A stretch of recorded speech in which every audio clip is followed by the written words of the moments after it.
Good morning and warm welcome to everyone on the fifth and final day of Gyan course on international migration from South Asia, context and policies.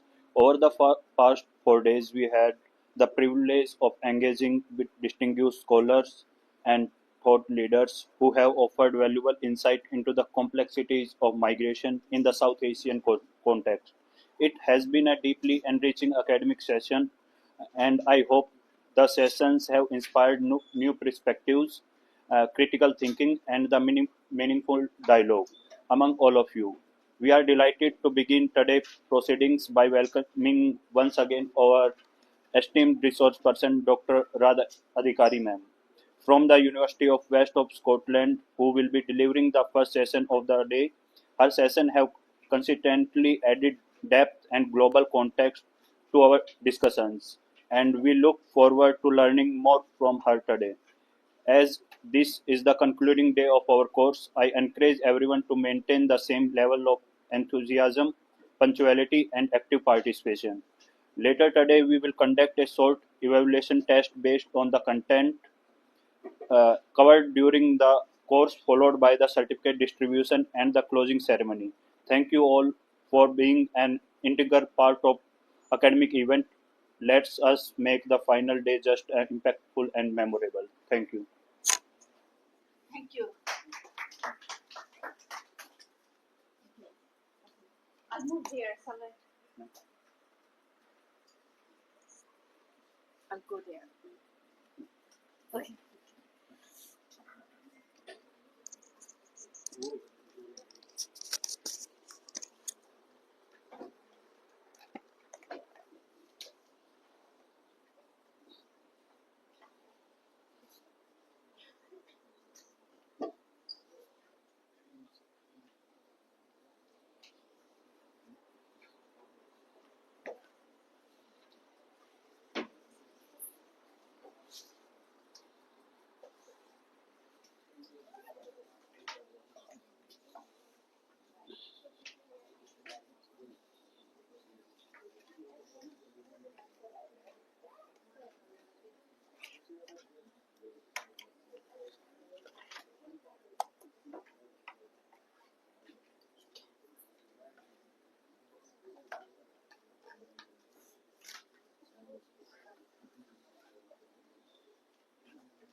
Okay.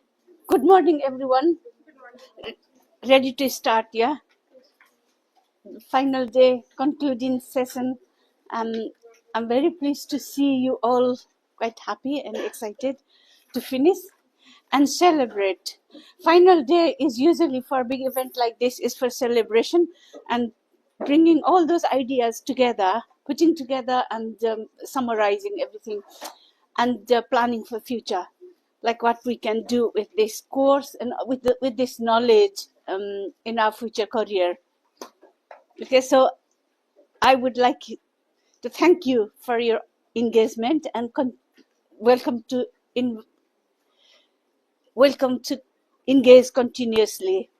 Okay, today's session is the first one is about visa regulation and responding to natural and the human-induced crisis situation.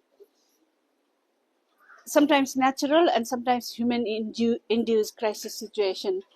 Just to clarify this, the context first. What do you understand by natural crisis situation? What do you understand by the term natural crisis situation? Natural calamities, earthquake,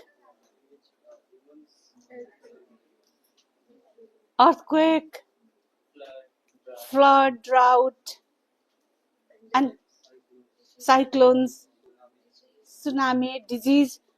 Even like COVID was kind of not fully human-induced, was it? Or maybe it was in between. And human-induced would be war, anything else, any other crisis, corona in the middle, a little human-induced and it spread so fast. Political disturbances, like people being expelled from one country, for example, Bhutanese refugee and Rohingya refugees, and all this human-induced crisis situation. So what are the visa policies around the world? I mean, it's a big topic, and it's changing all the time. Like visa policy are um, developed when crisis happens. It's not like we all pre-planned, like the crisis is going to happen and we'll give this visa to this person. It's not like that. Suddenly we have a crisis and we deal with it. It's managing the crisis. There's no kind of clear exact visa guidelines, but when crisis happens, when people are displaced, and then we react to that context. So it's all it varies globally, and UK will have one policy, US will have different policy. At the time, they take different strategies as well. So it's a bit of kind of difficult topic to kind of pinpoint and give any prescriptive answer. There's no prescribed answer. So it's responding to the crisis situation. Yeah, I'll just talk about humanitarian refugee crisis, flood, and other natural disaster we mentioned. And I will focus on two case study scenario. One is how US dealt during the COVID crisis, with particularly with like documented, undocumented migrants, and second Rohingya crisis in Bangladesh. Like their situation is very difficult. Anybody has seen any refugee camps, worked anywhere? Do you have any insight of refugee situation? Yeah, you have. Can you share your some of your experience?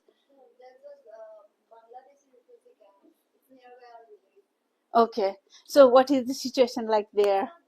Not good.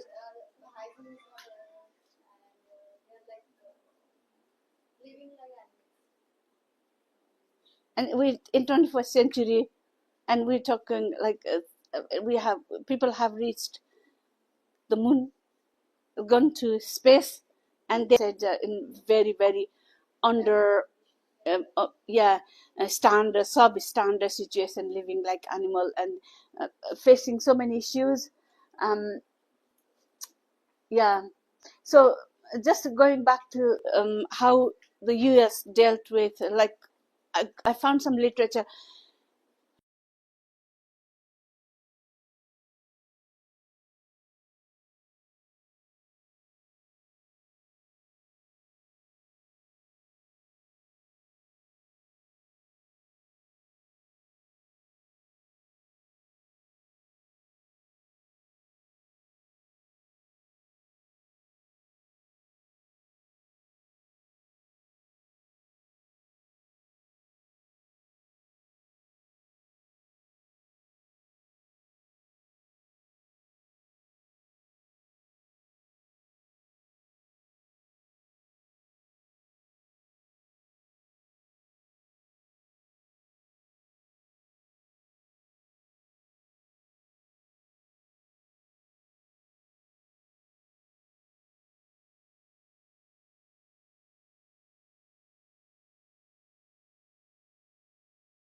And all this informal sector, when the sector closed, for example restaurants mainly and hotel, when they closed, all these migrants became unemployed. And nationals had for example in the UK, those register documented, they had some protection some support from the government. They call it furlough. I don't know what happened in India when people couldn't work. Did they have any support from the government during the crisis? Yeah. Um,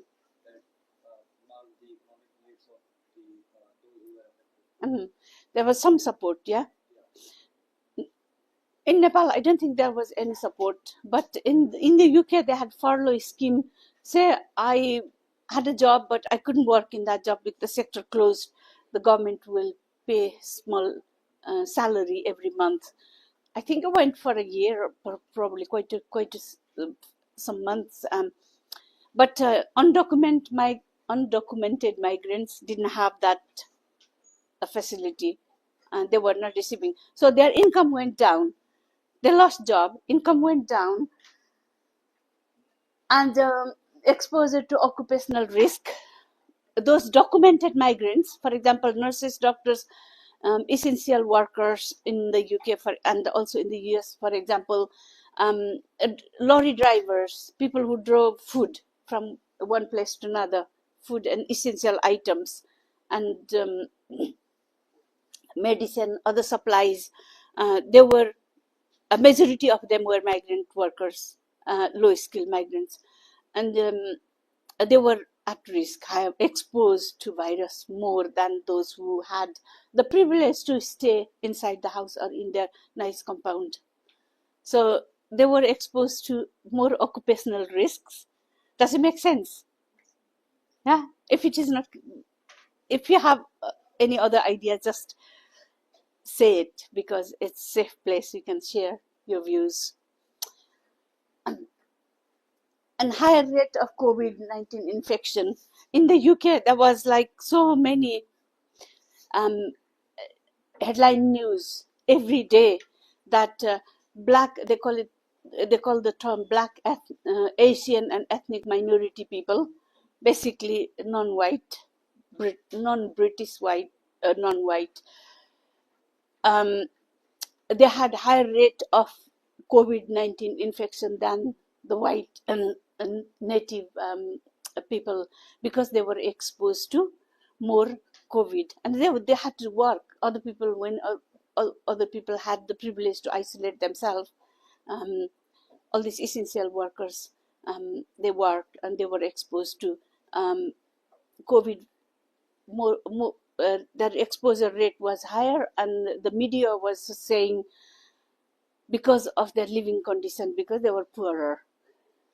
And some were even accusing like genetic factor, like Bangladeshi migrants were dying more than any other migrants, for example.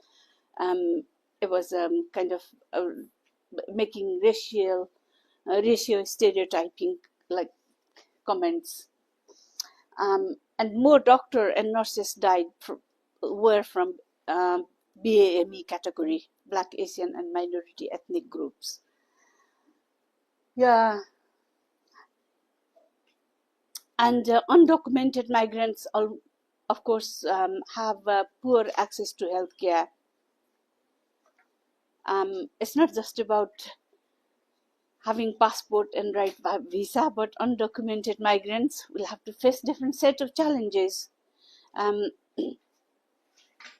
That's what I wanted to kind of say. And also in the US, later during Biden administration, Trump finished during the COVID and Biden started. Yeah, do you remember all that? And at that time, they had policy that migrant will have access to testing, for example, COVID testing.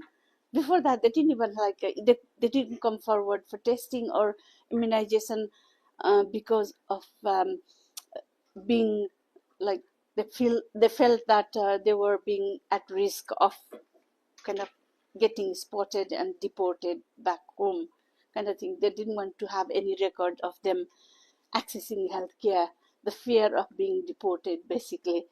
Then during Biden administration, they were allowed to get tested, but vaccination was a problem. They didn't get vaccination, and there's some literature around it, how this crisis situation is managed during the COVID crisis in the US. And also those we saw that video clip about the South American or Latin American jungle, Panama jungle, migrant crossing that. Because of lockdown and universal or international travel restriction, and visa processing was closed.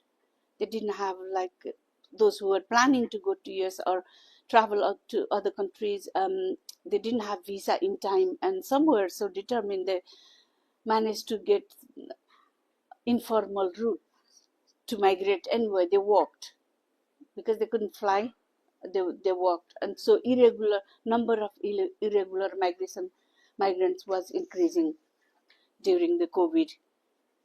The regular migration was decreasing, like regular flow, but irregular was going up. There's some information around it. Just quickly look through key challenges during the COVID. That's COVID is just an example.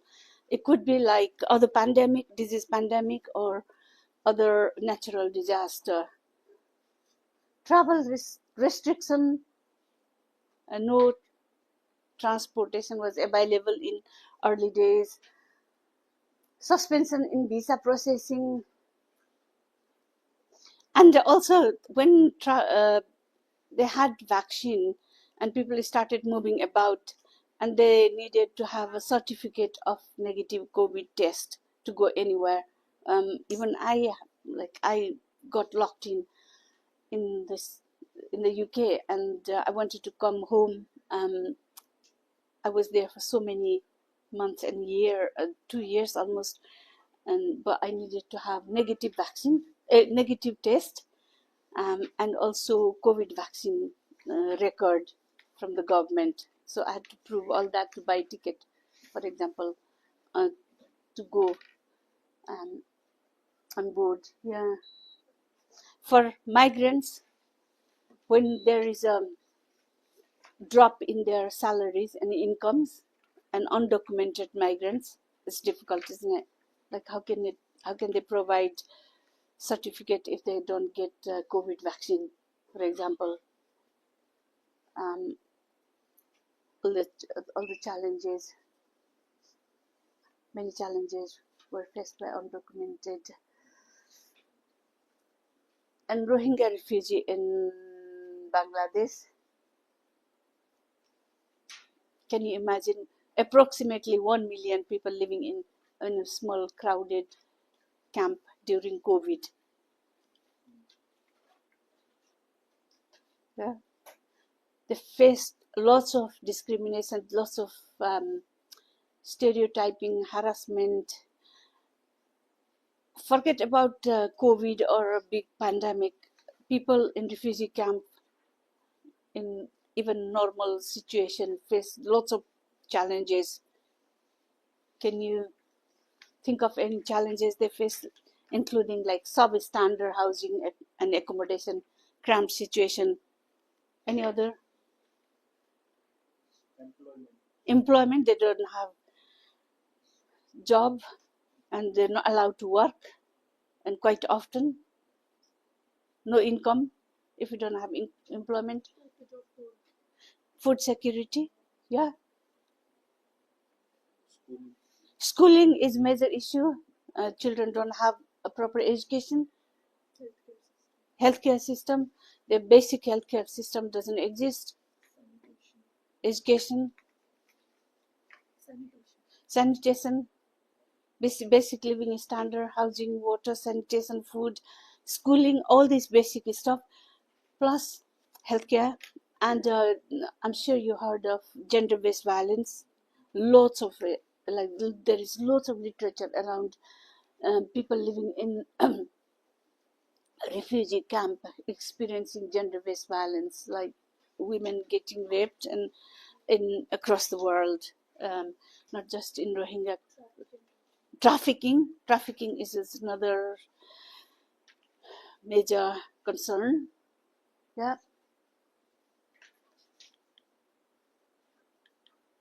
See what I have. As this comes from a research project carried out with Rohingya refugee in Bangladesh, and some of the statement narratives they said their living condition during the COVID crisis. Have a look. See.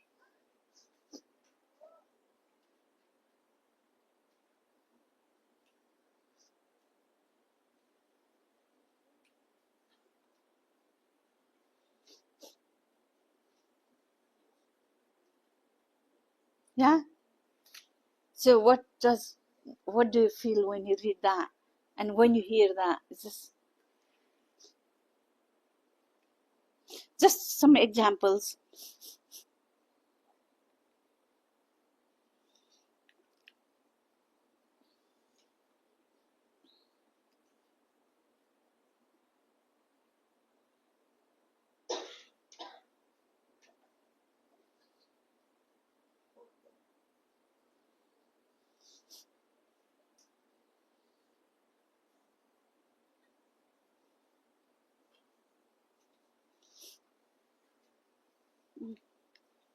Okay.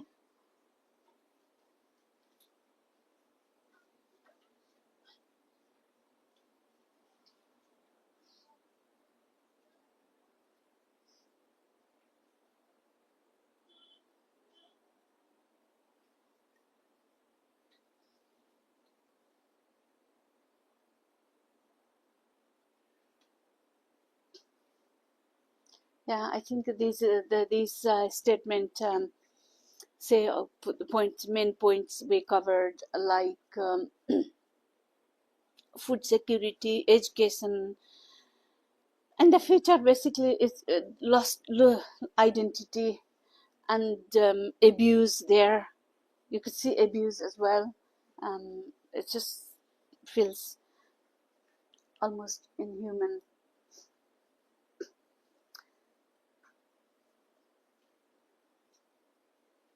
For students, documented migrants, um, I can tell you what happened in the UK.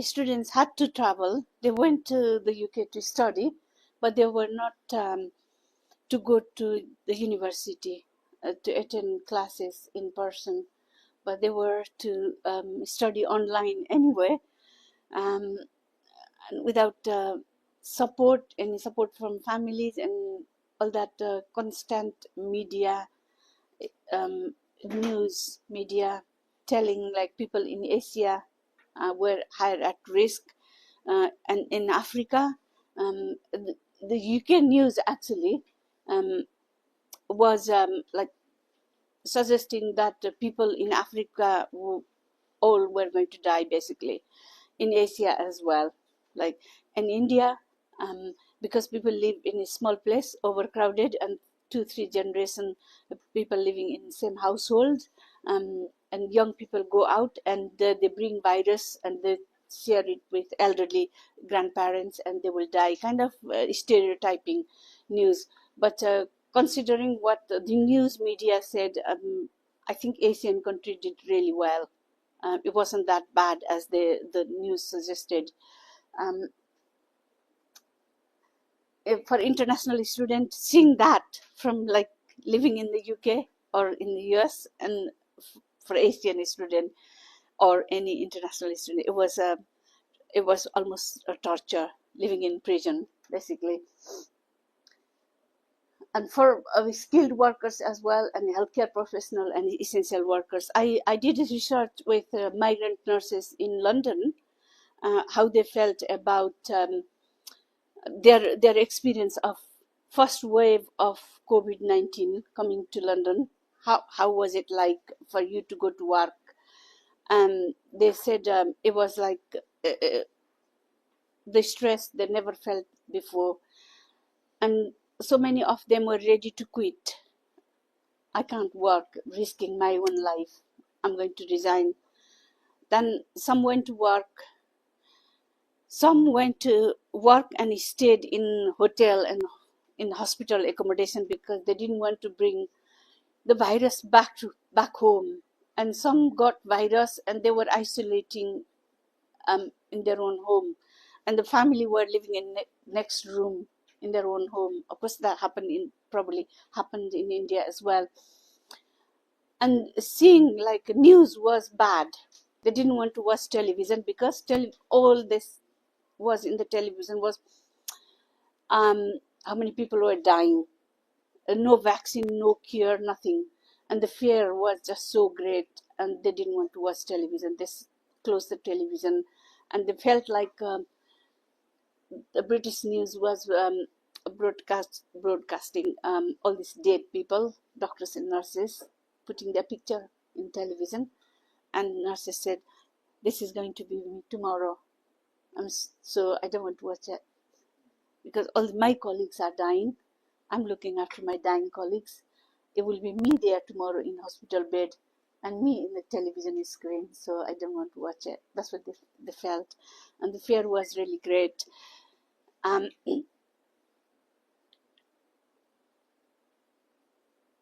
So in that situation, visa and government policy and regulation in COVID context. To summarize it, there is no kind of COVID just came and there was no preparation or planning anywhere in the world, and there was no visa regulation or anything. Some countries were quite generous. They didn't discriminate uh, infected people or migrant or non-migrant because they were like in some countries in relation to vaccine, they were giving vaccine to everyone without checking their documents. And some countries were not that generous. They wanted to see if the person is documented or undocumented migrant. I don't really know what happened in practice in the UK. The policies are quite different from practice. Documented migrants were called by the health system to come forward for vaccine. Undocumented migrants, they didn't have obviously any records of them being in the country, so they were probably missed from the list. They were not called. Yeah, it's difficult to kind of give you clear picture of the visa regulation during crisis.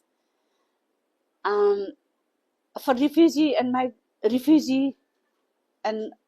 people facing humanitarian disaster, they just go in like a flood, and the situation is managed at that time, and the policy are developed, so there is no kind of standard neat policy that I can share with you. Okay, any question, any experience to share? Because this is only my reading, but I'm sure you have. Actually, my grandparents have migrated Uh-huh. from the area was occupied by Pakistan Uh-huh. in 1960s or 72. I don't exactly remember. So my grandmother tells me stories about when they used to live in camps, how they used to get food. There was shortage of food. Sometimes they only have to eat food with that onion and salt. And there were lots of problems. All the relatives used to live in nearby areas so that they could help each other. Then many of our relatives died during those camps because there was no proper maintenance, and things were like very different. So I think they have lived for 2 to 3 years. I don't exactly remember. But still, till now, whenever I go to my grandmother, she always tells those stories. So she says that you are very lucky that you haven't experienced those things that we have experienced. It's very difficult for us to leave our place, our property, our everything, like their documents, then have to settle in some other place with which government provides, and it is very less than half. Yeah, It's a substandard. Yeah, living in substandard, cramped situation. Yeah, that's what it is. Because like sometimes he gets so emotional and Yeah. cries that it's very hard Mm. to leave our things behind. People get very badly traumatized. Obviously, all these situations, some of them are human induced, and some are natural disaster, but they are very, very traumatizing experiences. And like some families were used to get very bad treated by the officials and that army persons, that when you said the rape cases, even those were experienced, they have seen those things around them. Mm. So, Yeah, a refugee camp in Sudan, so Sudan and South Sudan, in some African countries, it's just lots of research being done there, and rape and gender-based violence, not domestic violence, and abuse is a high rate of abuse, because when people are in stressful situation and things are just not very nicely handled, and rape is very common. Yeah, thank you for your sharing grandmother's story. It's very painful, but lots of people go through that. It's just sad in modern day for people to have that experience. Any other experience you want to share? We were talking about the international migration or the national migration or interstate migration due to these kind of calamities, forced migration, which is a cuisine. But even people who are doing this inter-district or like these kind of migration, they can't actually hold upon the trauma they have been gained after the after effect of this kind of flood or this kind of natural calamities as we exist right now. Since because we are getting a lot of rainfall, we used to have a heavy flood in our region. So whenever this landslide is occurring, these people they have been migrating from one district to another. We can't see their condition. Then the emotional trauma they have been getting now. The asset is okay. They have lost a lot of asset. They lost their land. They lost their home. It doesn't matter for them. They lost their loved one. Then they won't be able to overcome from that trauma they have been get right. So nothing is there. Just they lost it. It's not going to come back. And when people from inter-district migration, even though they are living in with their own people, they can't manage. Then what about the international migration? During the COVID, they just went to the abroad. Then they are seeing their parents, children, everyone is dying in India, and people from there, they can't do nothing but just crying. So Yeah, totally. And the trauma is great. On the top of that, they get abused and they get discriminated. They get marginalized in host society. That is like on the top of what they're going through in their personal life, missing family, losing their identity, losing land, everything, loved ones. And on the top of that, like when they relocate in some other places and they get abuse, discrimination, marginalization, you name it, loss of job, loss of income, is bad, basically. Yeah.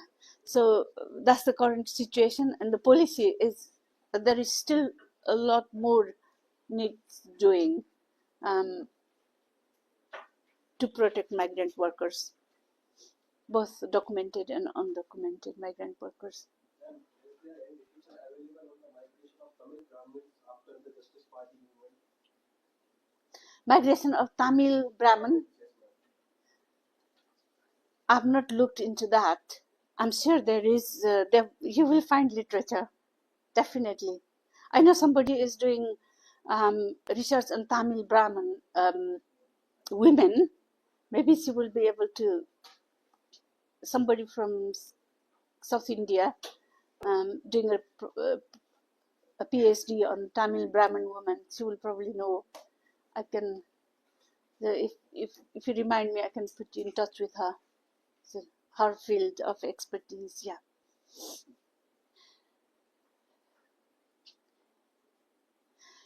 I work with a young scholar who was studying migration and identity. Um, in some universities in Japan. He was third generation Korean living in Japan. Third generation. His grandparents came from Korea during the war, Korean War, migrated to Japan, and he looks like Japanese for me, because I can't distinguish who is Japanese and who is Korean. And his father was born there. It's third generation, absolutely fluent in Japanese. Everything, all mannerism, the way he talks, wears clothes, and eats food, everything is Japanese to me. He said he feels there is a discrimination. He feels marginalized in his own country, for example. The trauma stays for so long. It's not like grandparents experience that, but that is kind of, it passes down to third generation. I was very surprised to hear that. But because of his name, maybe surname, or some people just identify who is from where, and easy to kind of marginalize that outsider. And he decided to do PhD on migration and identity, citizenship and identity. It's a very, very important topic as well. And they lose their identity, they lose their citizenship, and they don't know where they belong to, and his life gets very complicated. Yeah. So you okay with so far? Okay. Just quickly summarize about migration and research. What has been done so far, and who is doing migration research, why migration is interesting to people from different disciplines. Just to summarize that.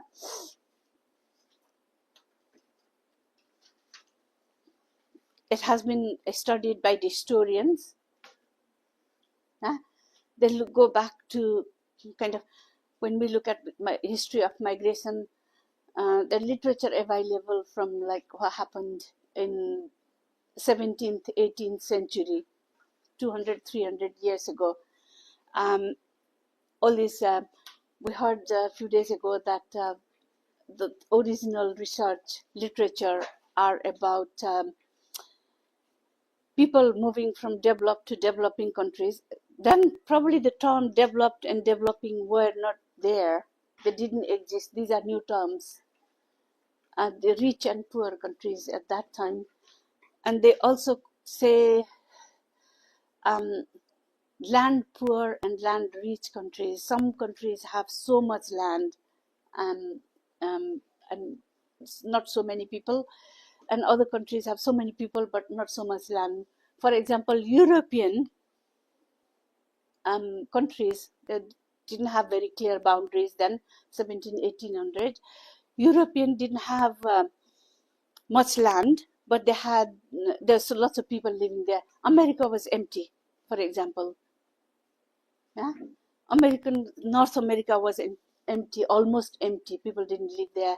So European moved to North America looking for land to cultivate and grow, and just to have more land. The original literature we find is about people looking for land, more land. And the migration pattern changed over time. And now people don't look for land. People look for other opportunities, business opportunities, education opportunities, things like that. And you can see from historical perspective, some of the theories we hear about migration were based on those past migration trend and the pattern, and we have some theories developed from historical perspective. And social scientists, they have different ideas, or not different ideas, but different perspective on migration. People move, and they talk about the people's behavior when they move, what they take with them, like food habit, and their lifestyle and culture, language and other tradition. For example, I know few people working on migration from social science perspective. That they focus on food, for example. I say, well, food is not that important, but for social scientists, like it's important, like how what people take with them when they migrate. Um, yeah, and this book I presented a few days ago, and the gender dynamics, like how their behavior changes when they migrate to different countries. And somebody, reading somebody's PhD thesis on nurse migration. She talks about culture and communication, like Filipino nurses when they migrate to the UK, what culture they take with them, and how they communicate, how they socialize with each other. Do they live in, form their own community group, or do they integrate with other migrants or other people in their host community? And the colloquial languages, like slang, we talk about slang, and some non-verbal communication, body style and communication style, and everything, how we perceive things. For social scientists, that is interesting in terms of migration, human migration. For political scientists, it'll be like it's different. They will say like what policy changes have occurred because of migration, and the changes in trains and everything. Similarly, demographer, we heard that word quite a few times in the last few days. Migration changes population demography. It becomes completely different, and the demography changes migration as well. Birth rate declining, that is making people to migrate, young people to migrate to the places where labor shortage is happening. And health worker migration, from health perspective, we look at migration and disease conditions, and if migrants are receiving adequate health care, and what health care is available for migrants, and all kind of argument, and all kind of areas they focus on. So legal, human right, gender scholar, they all, it's a big area. So what I would like to do is, after this understanding of migration, and mainly for academic interest and for policy research as well, if we identify some gaps, policy gaps, how can we address those issues? In the past 4 days, we have learned quite a lot of it, actually, from different perspectives, not just health worker migration. We have covered history, a little bit geography as well, not so much, but maybe historical pattern we cover, like how South Asian migrant moved around, and a little bit of demography, that kind of area. What I'd like to ask you today is to suggest, give us some ideas, or think about like what is missing in our discussion so far. What is more important that we need to focus? What is lacking? First of all, we talked in all these days that there is a substantial gap. There is no concrete way of actually addressing how many migrants have actually migrated. So the visa loopholes that we have, we don't have a particular database nationally. Yeah. That's a big loophole. Start from there, and then all the policy gaps that goes on. Because if we don't know how many people migrated where, so if somehow they want some help outside our country, we won't be able to help them. Get away. Also, the national policies regarding the incoming migrants, Yeah. the Rohingya people, the Bangladeshi people. So we should have data. Yeah, it's very challenging to get data, migration data. obviously they have tried, all the organizations have tried to work on migration data, but yeah, you're absolutely right. One of the biggest challenge is migration data. For example, I was thinking, we have like we talked about health worker migration yesterday, and there is a shortage, and there is like recruitment, international recruitment. In the UK, what is the shortage? I mean, they have rough figure, estimated figure, but they don't really know how many. They said 500, for example, 600,000 nurses are currently in a nursing midwifery register. That is the total nursing workforce in the UK. But it doesn't say how many are actually working, being productive, or actively working, participating in labor market, how many are retired, for example, how many working part-time, maybe some working 2 days a week. It doesn't really give detail, and it doesn't give the true picture of labor market situation. Similarly, in Nepal, they say, oh, Nepal is in red list. They were saying that Nepal is in red list, and there is a shortage of health worker in the country. They can't recruit because our Nepal's health system is already fragile. But there's so many unemployed nurses. We have no data on that for unemployment. How do we know? There's rough figures of unemployment in India, for example, but there's a huge a vacuum, a shortage of data, definitely. But how do we? So what I'd like to do is identify those research gaps and think about how to fill those gaps. Maybe work in a group of. Like one thing I can go for that, adding to Anya's point. Recently, the Citizenship Amendment Bill was introduced in India, and the National Register for the Citizenship, with regard to the migrants from the South Asian neighboring countries of India, like Bangladesh, Nepal. So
Dr. Radha Adhikari for her continued session today.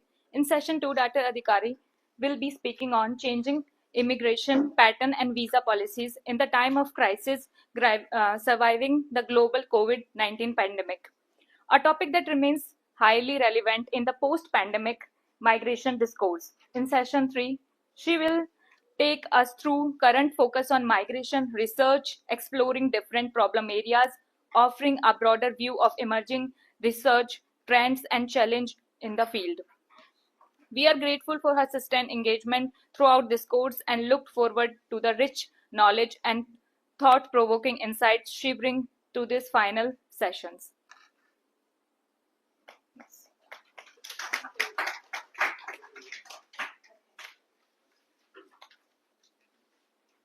Thank you so much. That's very kind and very. I'll come that way. I got you kind of uncommon this way.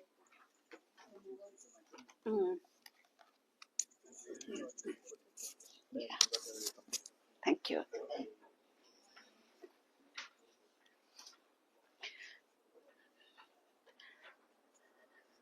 Maybe just go back to that slide again, just to stimulate some. I'll take this, shall I? I'll take this one. Okay, thank you.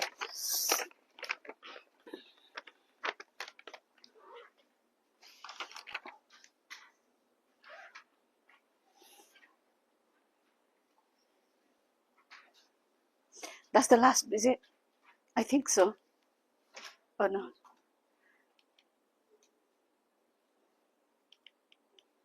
Yeah. Thank you. I think it's more important that I thank you for your sustained engagement. You've been here and sharing your ideas, knowledge, and that is very, very valuable. We have covered a lot. I don't think I got anything more to share with you. But if I have missed anything, please kind of remind me, tell me, and I can try my best. And realize one thing I have missed is like haven't really missed, but we've touched some aspects of this area. But like who is working on international migration, leading organization, who is responsible for that? You raised that point, but there are some organizations, for example, International Labor Migration and International IOM, International Organization for Migration, and UN, and there are other organizations like Amnesty International. They work on migrants' rights, and they watch, Migration Watch is another one. The organization on health worker migration, for example, World Health Organization. At international level, these are the organizations they're interested in migrants' rights and health and welfare and policies. But again, they develop these code of practices. For example, we saw labor practice, migrants' right and human right, all that, and also ethical code of conduct, a code of practice, and international recruitment. But these policy guidelines are there, but there are many challenges with implementing them. It hasn't really worked. So we need ideas from new generation people like you. You're the future, I think. Anyway, I feel that way. So think about migration, how to improve and how to make policy beneficial for everyone, to have the win-win situation. For that, what I'd like you to do is like have a look at this course, topics we covered a lot. We have covered a lot. Just to summarize everything what we covered so far, and from this, what I would like you to think is like go through those topics and just try and reflect on them, what we learned there, and think about. Remember, first day I said migration has many different sides to it. The really good points of migration. Migration is beneficial for economy, and all these developed countries were developed because of migration, and the bad side to it and their ugly side to it. In your view, individual view, what do you think? What are the bad side, and you can share with us, and good side and absolutely ugly side of migration, and how to tackle those bad sides. So just kind of think about it, reflect in any of the areas and what we learned from it, and how to move forward to create a win-win situation. I'll give you one page for like each for two people, work in two, group of two, and find those points, what you learned over last 4 days. Is that okay? Just get your idea. I need your input now because I've talked too much, and we don't want to overload you. Group of two. It's better, two is better than one.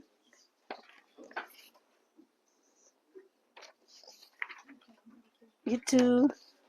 You two. Have we got you two? Group of two.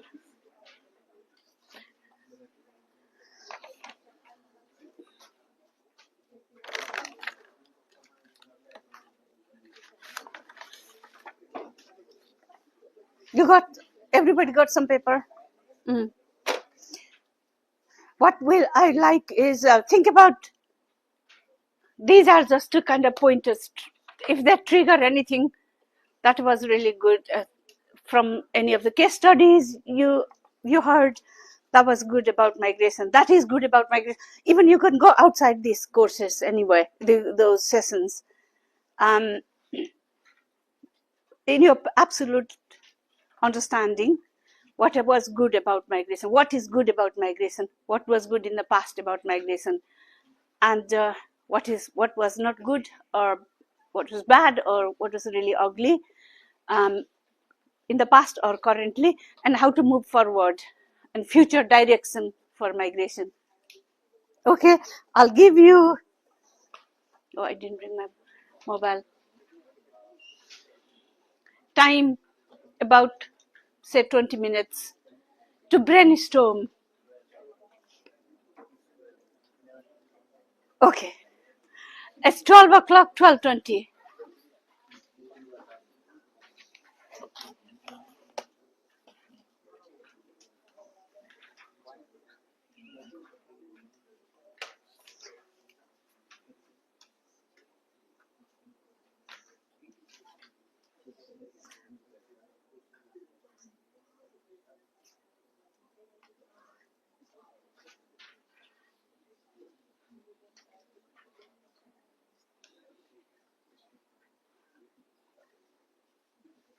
Okay.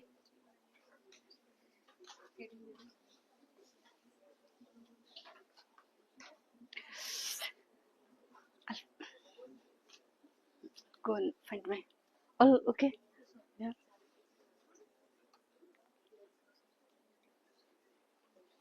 Okay.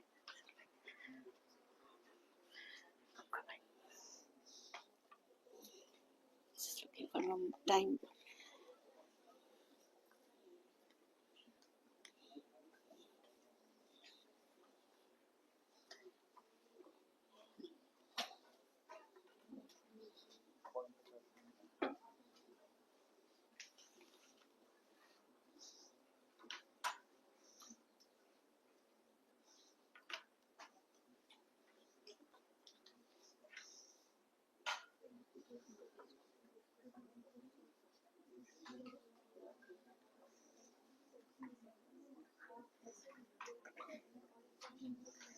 All clear. You're happy with.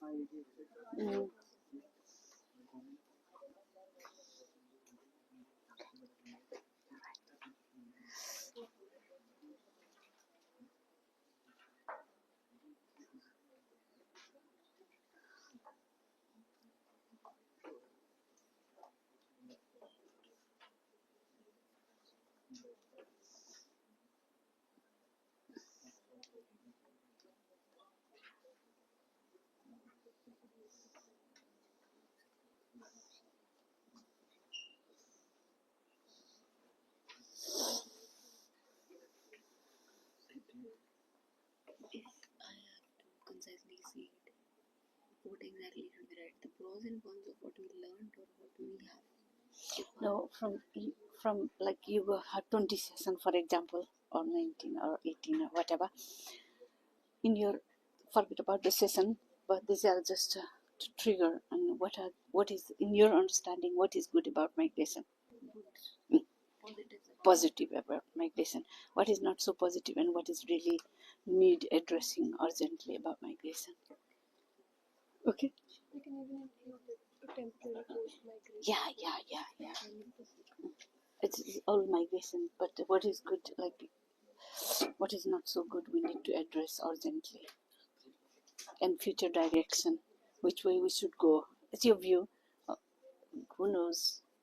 Because even like I myself have experienced that temporary post-migration, like during ceasefire on borders, we used to like leave our villages and move outside the village in the cities for weeks and months.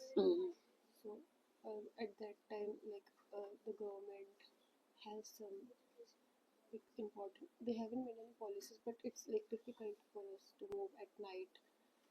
There are no transportation available at those times, so we can include those.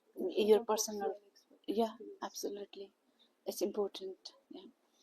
Yeah, if you were to live in refugee camp, how can we improve that situation? Or if like policy direction, we need new policy, new facilities, and all these people living in Rohingya camp in even like when my grandparents had migrated, so when we were relocated here, we were given lands on the border areas only. So we think like even if now there will be war-like situation, then again we will relocate somewhere else because we are very our proximity to border is very close. So I think like the government should leave those border areas and relocate people somewhere else in the safer place. That is not Something like that, yeah. Like they lack security and safety, and they need to make them safe, feel safe. Yeah.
Good. Just keep them there. You'll have to speak out when time is over. Thank you.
Usually in India, teachers don't want students' opinion. No, it's a, They only aside his no, no. It is not like in India. In India, I wish they respect the ideas of the students. Young people have, Most of younger people have better brains. We need to steal their brain, use their brain. That is my idea. Because we were educated long time ago, and the style was different. There's always so much to learn from new people, young people. So of course I respect your views.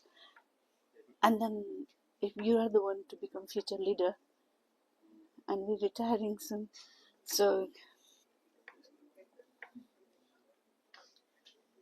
good policy. yeah, very good strategy. Very good strategy. Yeah. Sorry? Government change, policy change. They need to change, and they will change, modify, and change, and it's changing. It changes, but it doesn't change radically. Knowledge is Yeah, acceptable. yeah. Three visa country. Three visa country. Yeah, One national level one magazine. He showed the most visa big countries. So,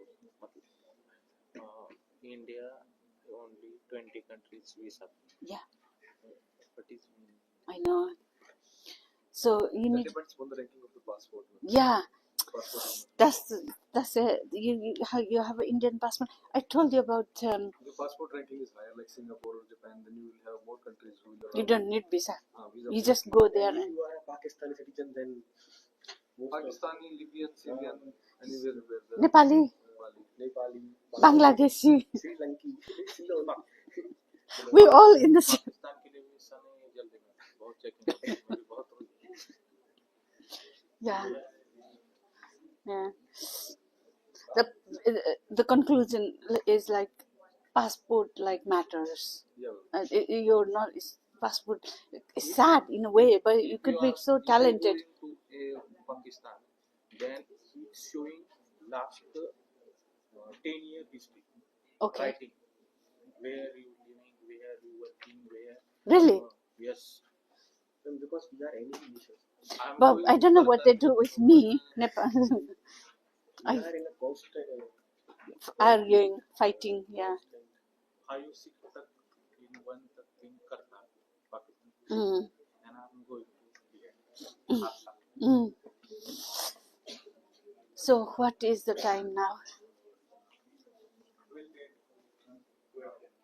Okay, we still got. I let you.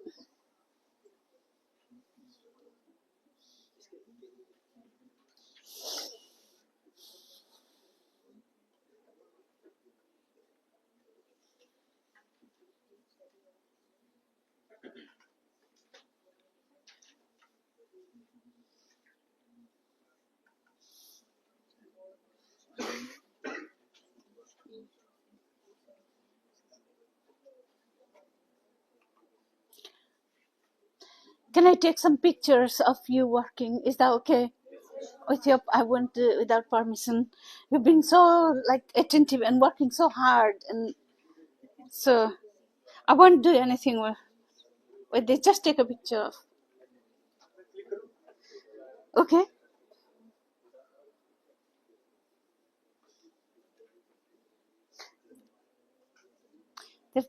Everybody is so serious about learning migration. Thank you so much.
Thank you. That's good. Good, good.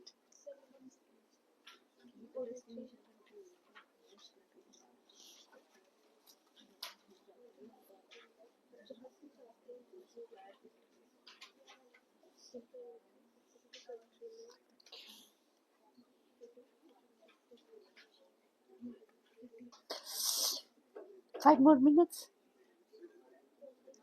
Sorry? 7 minutes, okay. They're working. It's all right. It's okay. Because there is still engaging.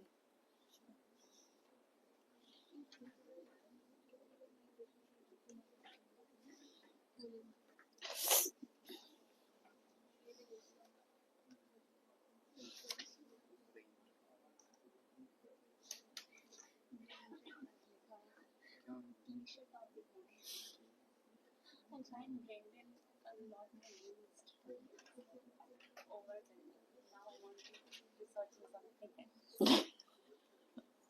I'm reading possible areas of research. Yeah, yeah. Absolutely. Possible areas. So like what? If you were to provide research funding, which area would you fund and what it needs improving? Because now whatever you taught, we learned. Okay. And now they want to express like what we learned Yeah, yeah, and what could be the possible areas. yeah. You feel. Yeah. I mean, one page you can't write everything. No, no, no. I mean, there's so many people writing. It would be a book if you write everything. Like how many people writing, and we don't want to. So we just want summary. Specific. Is specific, and we can learn from that, and then maybe when there is a kind of opportunity to influence any policy. Yeah, these are. Whenever I read a book, I feel like whatever you read. But now I have to get what is your understanding based on. Yeah, It is very important. yeah, But many academicians and many professors, they feel like you should not write your own thoughts. They prefer because you are a kind of, for example, student like us is a nobody kind of, you are no scholar. But I feel like it is important to take a student insights. Yeah, yeah. That's what I. It can be very different. It can be very Absolutely. very enriching as well. And also personal. And some people have that experience, and how do I know if without having that experience I can't. I mean, we encourage students to share. We only know what is written and what we have done. That is limited anyway. And ma'am, we cannot restrict. I mean, it is not that a student thinking cannot be a better than what the scholars have already written. It can be on par with maybe better sometimes you read and you get influenced and you change your opinion, views, and sometimes, and also writing, they write from so many different perspective and different angle. They don't cover everything, and just your views are equally valid. As a qualitative researcher, I'm not counting number, putting 2 plus 2 like 4. I'm not doing that.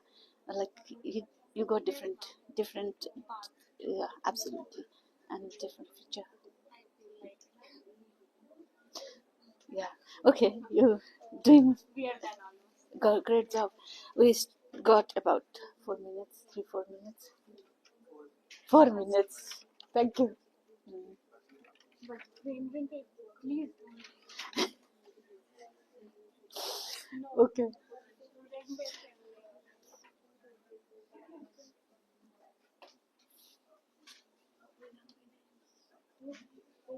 How is it going?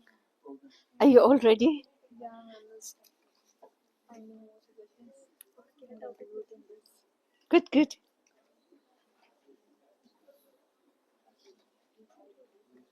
Like to hear. You got in. It's very good. आप ये हिंदी में भी present कर सकते हैं। हम हिंदी बोल सकते हैं लेकिन बोल नहीं पाते, सो आप बोल सकते हैं।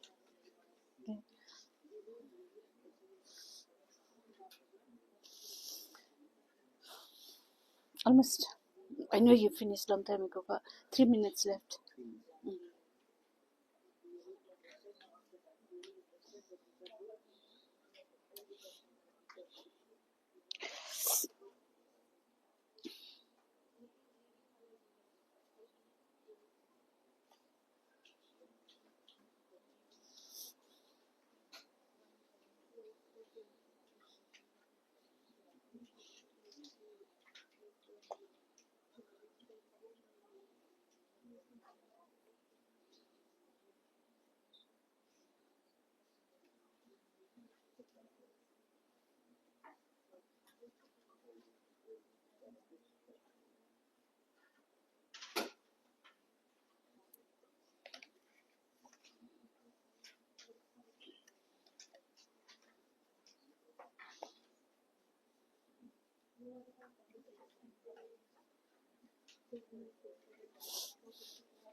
I will after the discussion.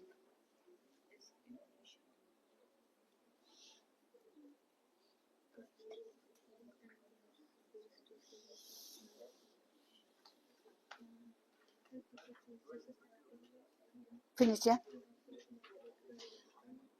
Are you all ready? 20 minutes gone. So this is just a kind of exercise that how to see migration, and you get your ideas, opinion on like future direction. Okay, I have, when you were working on your questions, I was thinking like maybe I need to ask you a question, maybe controversial but very important. You can express your views on that. In some countries, refugees are not allowed to work. Refugees and asylum seekers are not allowed to work. What do you think? Should they be allowed to work? Anybody says no?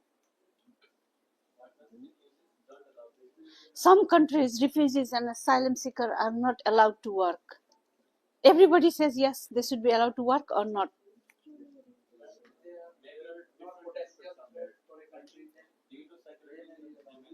Just one person. Can you? If they are not potential threat for a particular country, then they may be allowed. Okay. Okay. Like sometimes we see that some migrants from Bangladesh that as the sleeper cell, and they do so many attacks, like in India. So that is a security concern for us. Okay. As long as they're safe, they should be allowed to work. Yeah, the final point. Okay, and your view? This one, I think that if they are totally unskilled, they cannot much also contribute for the GDP in point of view. So, like what I meant to do, provide the wages only for the who is highly skilled, data science and other IITs and IIMs, whatever. So, if we are getting migrants just people without any development of the skill, so what we are getting? So we are not going to contribute our GDP. So countries should be specific that what they are getting. No, we're talking about refugee and asylum seeker. They are just random people. Some are skilled, some are unskilled. they come with different level of skill, and some are, for example, I can give you, there's some asylum seeker medical doctors coming to, because they're asylum seeking in the UK, they're not allowed to work. I mean, they're highly skilled. Should they be allowed to work? It depends on the scenario of the political and other scenario of that specific country. I said UK, a medical doctor from Syria. Every country has little bit afraid from the country like Syria, Pakistan, and others. Mhm. So they have the policy. Or Afghanistan, or Nepal, not so Nepal, but yeah. Nepal is a good country, but in this country of Afghanistan, there is a lot of instability. So no, I'm not talking about the country good or bad. I'm talking about how the situation is there. So what they say is because you want very commercial activities. If they will go somewhere, they will get some uncertainty. So it is very necessary to take with the people who are really like this. So they're not getting everyone. I think only what do you mean by only skilled? They all have some sort of skill. All human have, unless yeah, send them for training, skill them. People, human resources should be utilized properly. This is my view. Anybody has, like, I understand, I got your view, but we all have opinion, of course. My view is, if they're only skilled, as long as they're safe, like you raised the security issue, that's separate. Yeah, separate, and as long as they're safe, we all one day become refugee. We have different level of skill. I'm a nurse, maybe I'm probably in better position that I get nursing job quickly, but others with no specific skill but very highly educated people, they probably don't get the job they are qualified for. Yeah, there should be skill. There should be some program to kind of develop their skill and should be allowed to work. Uh-huh. Overpopulation. There used to have a lot of degrees, but they have not skilled. Yeah. Who want to take it? In my country, there is a lot of population are not able to do the office. Unemployment are very much. How can they take from other countries? Taking the population, then skilling them, then providing the job. But there's some. But the other case is that the whole Europe and the whole America is facing the population crisis. Yeah. Elon Musk is talking about the shortage of population. Vladimir Putin is talking about producing more babies. Yeah. I don't remember. Encouraging them to have, yeah. To have more babies. So whole Europe is basically less birth rate. Yeah. But from that, they are giving the incentive to produce more child children, not making really this is like too soft to take the problem. Okay. Okay. From the making the investment process easier to get policy from other continent or other countries. They are giving the incentive to produce more children in their own country. Okay. Okay. Okay. Okay. Anybody else has any different view? Should migrants, refugee and asylum seeker be allowed to work? Yes. Okay. Who says no? Okay. Another question is, that's fine. You express your views that like there should be more other measures than just inviting asylum seeker and refugee to your country. And second point is, you started this course on Monday. Since Monday, has your views on any area changed around migration? Yeah. Migrants are a potential threat also to the national security. Yeah. Okay. Like many times, just say mostly in the Jammu area, we perceive them to be migrants or refugees, but sometimes they are the sleeper cells. Like that is a very, if we see potentially what will be the negatives of it, they will be very explosive to the country, right? Okay. Security, migration, and related to security, national security. Okay, I'll leave that there. Don't forget that that is important aspect as well. Migration related to national security, and also there is migration related to fear, related to disease as well. in the past there was lots of fear of disease, migrant bringing disease in. For America, for example, 100 years ago, they were screening migrants because they didn't want migrants to bring the TB and typhoid, for example, to America. And just like the security is like not just explosive like or damaging country, but disease as well. Okay, let's move on to your good, bad, and ugly points plus future direction. You want to start? You're the first one to finish. What about migration is migrants get the access to the opportunities that are available globally. And second point is migrants get free from the existing social norms or values in their host countries or societies. The skills and qualities of migrants get utilized as there is no foundation of caste, creed, gender, or religion in their destination country. And bad about migration is the migrants lose their identity and they found themselves in the identity crisis. Ethnically, they face ethnicity-based discrimination.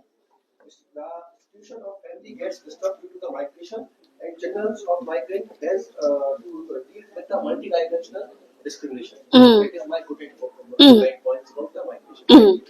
You don't have any ugly points. No, his bad points are that the migrants lose Ugly. The worst point. That's fine. The worst point is when that the people are talking about the security threat Yeah. to the country. Okay. That is the ugliest point. What I think.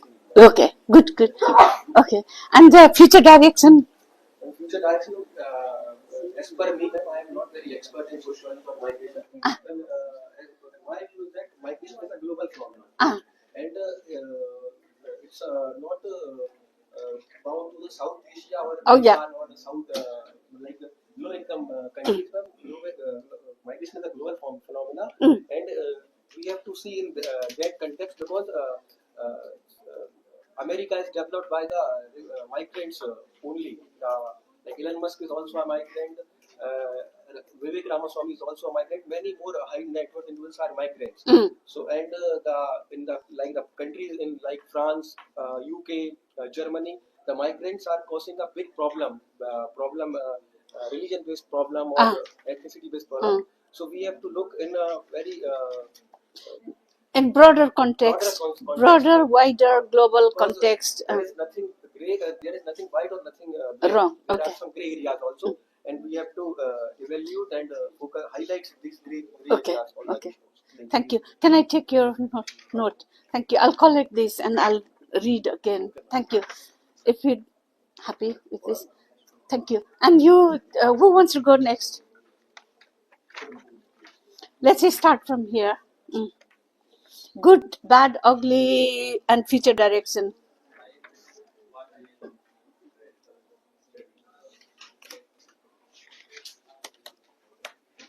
Yeah. Yes, please. You can just highlight the key points. I had just at first I have defined the migration, that what is migration. In the sense, migration is moving a person from one place to another, or one administrative boundary to the another administrative boundary.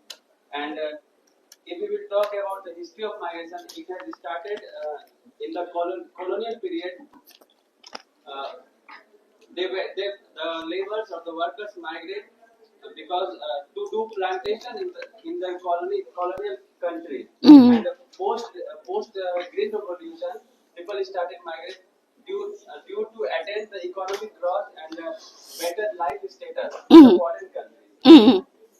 And now in this globalization era, where whole world is treated as a market and integration of the market, there is also reason to migrate, and motivation is to attain the economic growth, to the better life conditions. They thought like that in the foreign country and the country like the global north country, they will have more money, more wages, and also their respect is more than the lower income countries like that.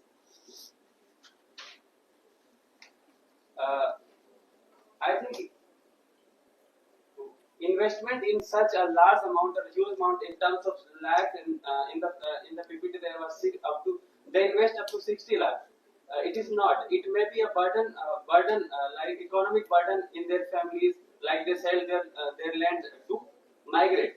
It's not good. I think we should stop. We should and the government also should make the policies so that they can get a better job security in their own countries, like in Nepal and Haryana, so that they can stop the migration from the sending countries. And migration may be issue for the security threats in the receiving countries, because the asylum seekers and the migrated people may uh, may threat their security, may impact their security in the nation. Okay. Yeah. And also the migration is creating like a skilled shortage of skilled labor, like in Nepal and India, because the technocrats and the medical, especially the medical workers like nurses and the doctors, they are migrating from here to the country like Canada, Singapore, and there they are promoting the medical tourism because there is a package in the Singapore. There is several hospitals and they attract with the almost they pay good health services, but they are also receiving in terms of lakhs. Like there is a package of treatment, 30 lakhs, 40 lakhs, and they like that they are increasing their GDP. Yeah. Yeah. Yeah. Good. To summarize your point, we discussed about migration definition and the pattern historical. The second side, other side, you talked about exploitation. I think that was like people selling land and all the properties to go abroad, and that should be stopped. Yeah, but that's like a migrant being exploited by they're paying the middle person. That should be stopped. Yeah. Yeah, that's future policy direction. And good thing about migration or ugly thing, yeah, that's the ugly thing about migration. Thank you. And you talked about medical tourism and all that. Can I take your, is that okay? Thank you. And security, I think it's important that we understand the security threat, because it has been a common theme. And you want to say, just stick to the point, good, bad, an ugly side to migration and future direction. Basically, I will talk about that what you have lectured within 5 days in what Okay. Okay. what the migrants are. Basically, what we are doing the lecture on the legal policy that I must like because it gives me insight for my future post performance. And second is that visa and all. One question that comes in my mind always that if the population is declining, basically in the Scandinavian country and Germany and all, why these countries not making their immigration laws too easier to get population from other countries? I asked that question to our answer, but he never given the answer because he feel that I have no understanding behind. So, if the country make the immigration laws too easier for the exposing country like India and South Asian countries, so they can handle the issues of the working age population that is declining there. So it may be what I don't know what is happening in the current world scenario that why they are not making their immigration policies too easier for these countries, and so simultaneously they are also making their laws for incentivize laws for making the high birth rate in that country. But Yeah. it will never happen because the population has been went in the first stage of the development. It never again increase. So there may be only one solution if they are immigrating the population from the other country, but focusing on the skilled labor. And the thing that I am also thankful for, sir, that I have got insight about how migration has been started since migration on the early stages of the human development. So migration was how much brutal about the slavery and all. That was very brutal thing that I thought. And one thing very challenging in the international that I find that when we are studying the migration, the main challenging thing is that how we are getting the data of the international Yeah. migration. Okay. In case of internal migration, there are a lot of data available in the country. Even census also collect data, some questions are there, and Middle Ganga Plain report is also there. But when we are talking about how the international migration happening in our countries, we are going to the source region, getting the questions. But who are the really migrant? We cannot catch them. We cannot get the reality that what they are facing in the other countries like Gulf and all where they were going. And this is the big issue of the data related things in international migration. And I would also talk about it how migration is bad. To take an example of the Tripura state of our country, that what the Bangladeshi migrants have crossed the border and come to Tripura, they have changed the total demography of that state. The people who are the tribal people there, Kakbaru and the Burma community, totally has been marginalized. There is no role in the political system, and they resist it again when the fund will be released from the central government to that state.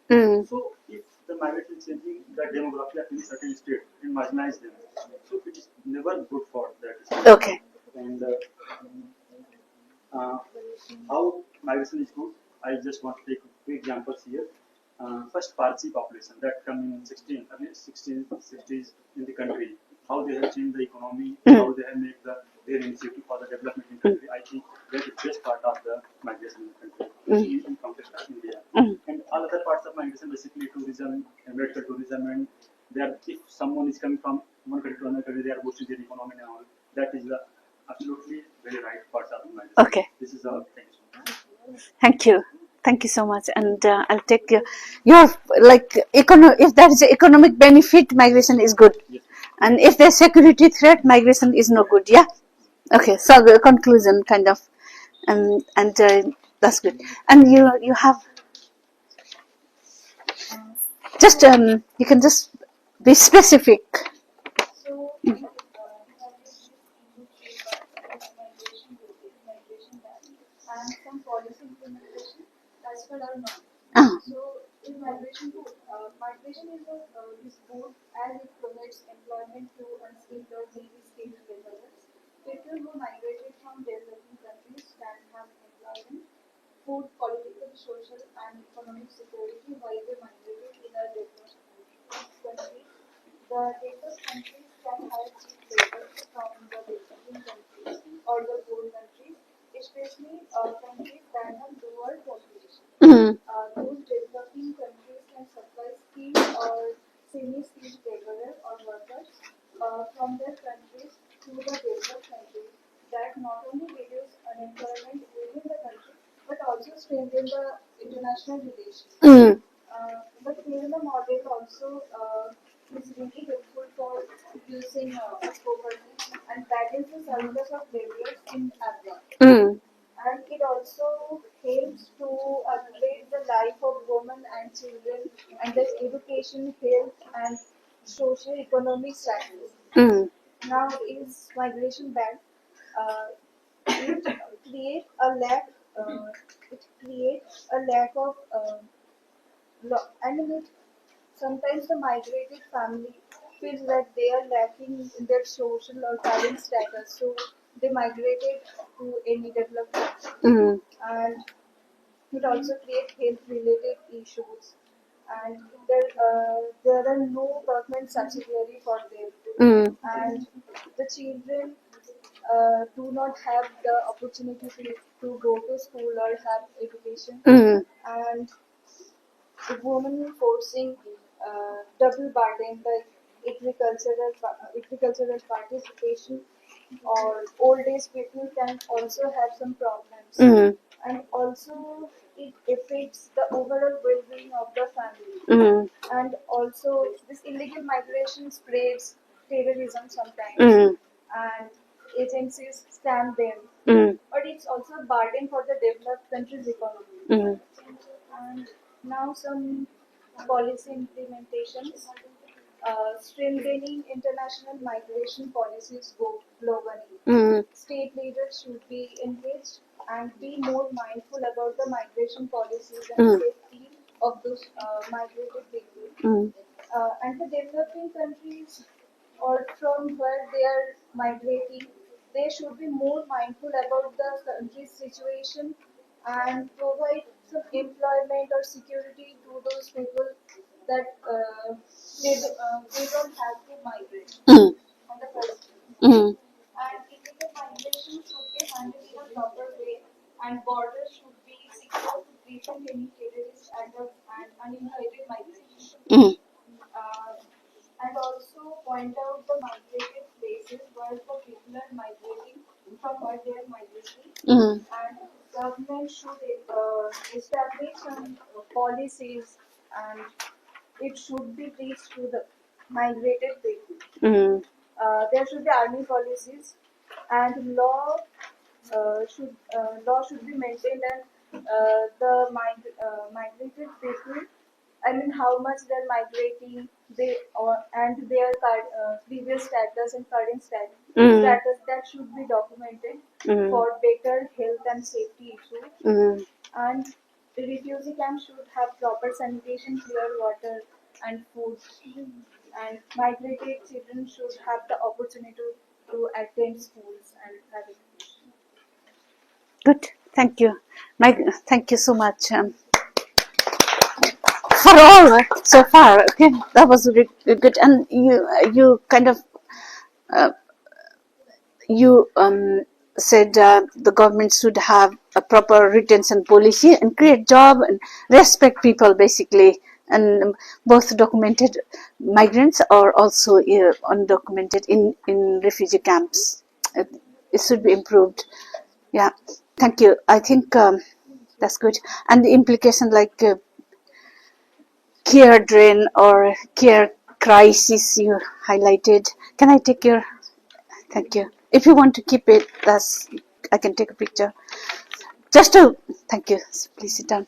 Your answer: why Germany or Scandinavian country not doing anything to become to sustain their economy? Why they're not relaxing visa regulation, or why they're not having more children, kind of thing? What are they doing? Was that your question? I know a little bit about it. I can maybe share. That is, they're doing something. Definitely doing something. Visa regulation are changing. So many countries have relaxed their visa regulation, but it's not just relaxing, like letting the flood of migrants come in, but they got the control. They say managed migration, but they're trying to manage migration basically, and they're focusing on technology, like agriculture. They don't want migrant to come and work in agriculture. They will have like machinery, for example, to use agriculture, and designing robotic technology, for example, and also encouraging people to have more baby, definitely. Giving more maternity pays and more paternity pays. If you give more maternity pay, they will have more children. That is the idea. They're doing something, but so far has a major impact yet. What the implication said that they are incentivized for the more baby birth, but it will never much work hardly. We don't know. It takes like 15, 20, 30 years to see the impact. Because this country has been established 200, 300 years ago.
Yeah, all the policy, because of ugly policy everywhere, the migrants are suffering and there is abuse. Yeah.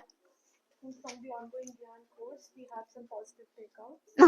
So, first of all, we talked about in previous discussions about the macro and the micro theories related to the migration, in which we specifically mentioned that micro theories have more base in understanding how an individual aspire to migrate. So we understood that, and we understood that migration is a complex arena, so it's not nor good neither bad for the origin as well as the host country. It depends on the certain circumstances and the complexities and the factors.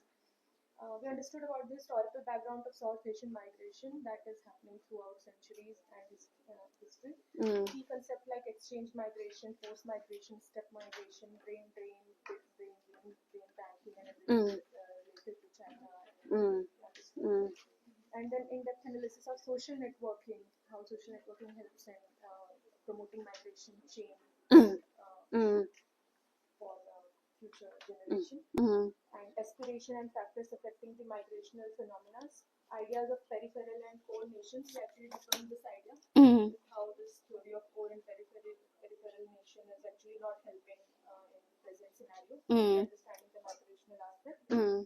And also the new ideas that is emerging, factors that is emerging in the 21st century for migrational patterns such as consumerism, hyper-consumerism, technological advancement in other countries, economic standards of the other countries. So that we discussed. Now some policy loopholes and the concerns that we can also see. Specifically talked about in a broader level, international migration. So undocumented migration we talked about, how it is actually happening much more than the legal migration channels. So undocumented migration is taking place. No standard database for recording the migrational activities, which is happening. It is a problem, I think, with various countries. There is no standard database. Unparalleled and uneven standards at global and national level. So the policy at the global level, like the SDGs that we have talked about, and at the national levels, they don't have any parallel base to actually any parallel foundation to work upon. That creates a problem. And illegal routes used, that is donkey migration. We talked extensively about that. Increasing actually, that is rather than legal migration, these routes are increasing. Efficient workforce migrating due to the social economic disparity, leading to the scarcity of workforce at the home country. So as we talked about the nursing and the health workers, how it's actually decreasing in the developing and underdeveloped countries. We actually need them more. And they're actually migrating to the countries. Specifically pertaining to the South Asian migration, war and politico-economic disturbances that we can see in recent times. So political disturbances in Afghanistan and Myanmar, and war-related migration happening in South Asia. Cross-border migrational patterns, so with fluid and not very tight security spaces, so the border infiltration happening and the migrational patterns. Assimilation of migrants, legal and illegal, in the socio-cultural aspects of the destination countries. So how in cultural aspect they actually assimilate themselves, and after a while it becomes difficult to actually place them with the migrants, so they are the real inhabitants of the country. That creates a problem. Changing and altering demographies of destination nations due to the undocumented migrational patterns. So demographies are actually changing rapidly, and there is no solid policy in hands of government to actually access and control that affair. Now, policy frameworks that I think we should work upon or put forward. So first is possible research can be done on the methodologies and the strategies addressing the issue of collection of data on migrational patterns. So a research pertaining to the database accounting and global, cross-national and national statistical bank should be made. So you can have that research going on. Second is the unaccounted and unmeasurable actions or relief actions and plans that are being taken at global and national level. We don't have certain data or certain researches, strategically analyzing those relief standards and actions, because if we can understand their pattern, we can of course have better policies in hand for future working conditions. Third that is the research based on problem and issues of migrants trapped in illegal migrational chains or migrational rackets, so the junkie migration.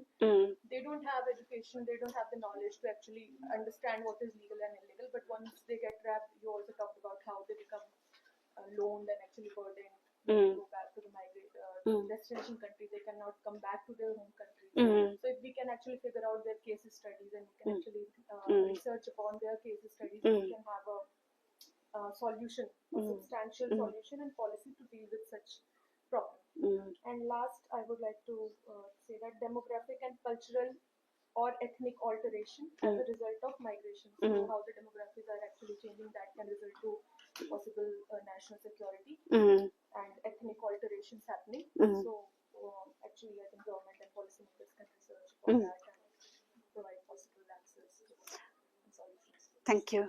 Thank you. You kind of gone through everything. That's really good. Thank you. Just when you're talking about the changing demography, it has been a recurring theme. Like we heard so many times, changing migrants, changing demography. It does change demography. If you look at the history of migration in North America, for example, North America was empty country when all European went, and they changed American demography. Canada became like it's half French, half so many German, Italian, and British, and they don't mix up well.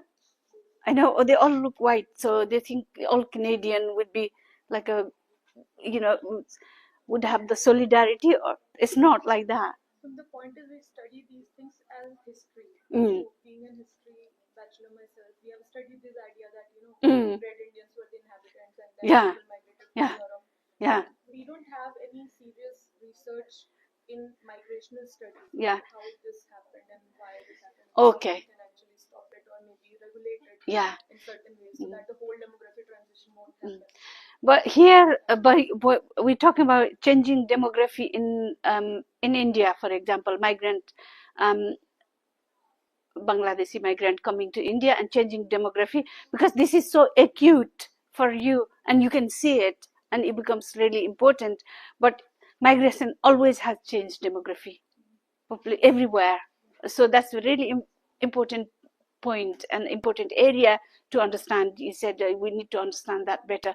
When the mass migration happens, demography will definitely change. It has changed in Europe, changed in Australia, for example, and Chinese people moving to Australia and the kind of Chinese community there. Similarly, we have Bangladeshi community in certain area in India. Yeah, so things like that. Thank you for highlighting that point. And we're all right with we're okay. Yeah. Do you want to share your views, opinion? You can sit down. So, as you mentioned, we had to jot down positives, negatives, and the way forward. Can you hear? Maybe speak a little loud. At least we didn't have fan today. Yesterday I was not like, oh, sorry.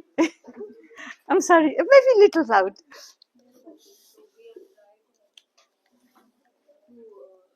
Conceptualize it in terms like first on impacts on individual, then on the supplier country or the host country. Like that way we have tried to organize it. Okay, good. So for the positives, it creates exposure to socio-economic diversities. I would not place any of them hierarchically, that is developed or south or okay as such.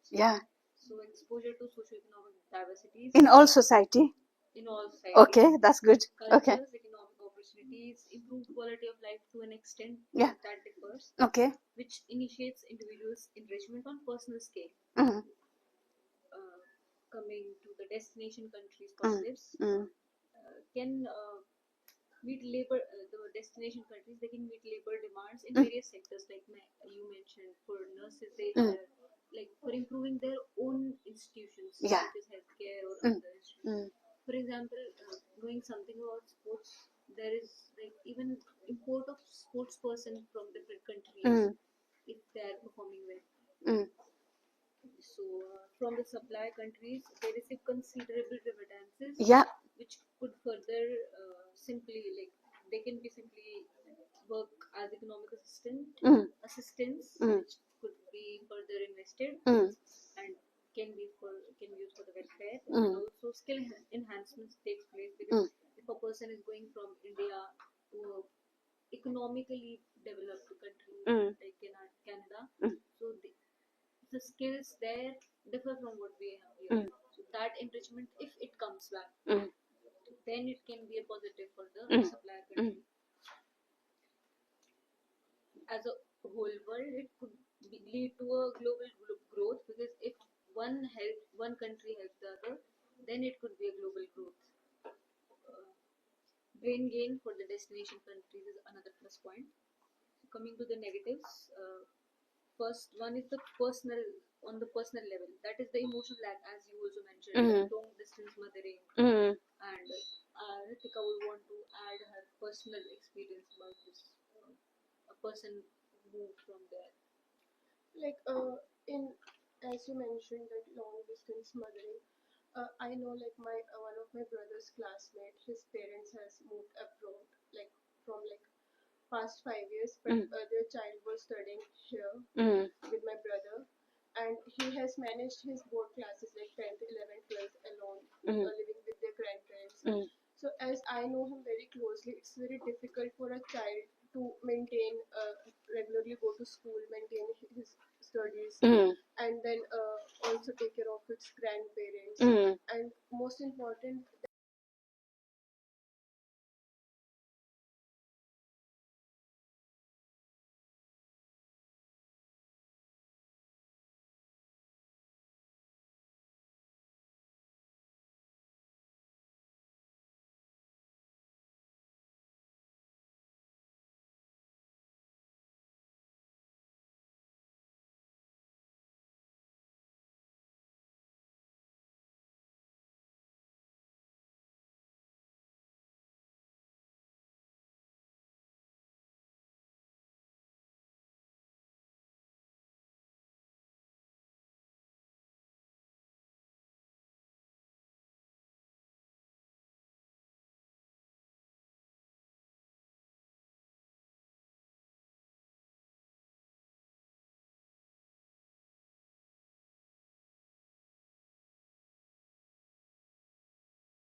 villages Mm. for in the people's house, that underground rooms, if there is like, because all the time when there is certain ceasefire, we don't get time to move out of our village, Mm. and it is very risky because we know that guns are bombs are just Dropping. yes.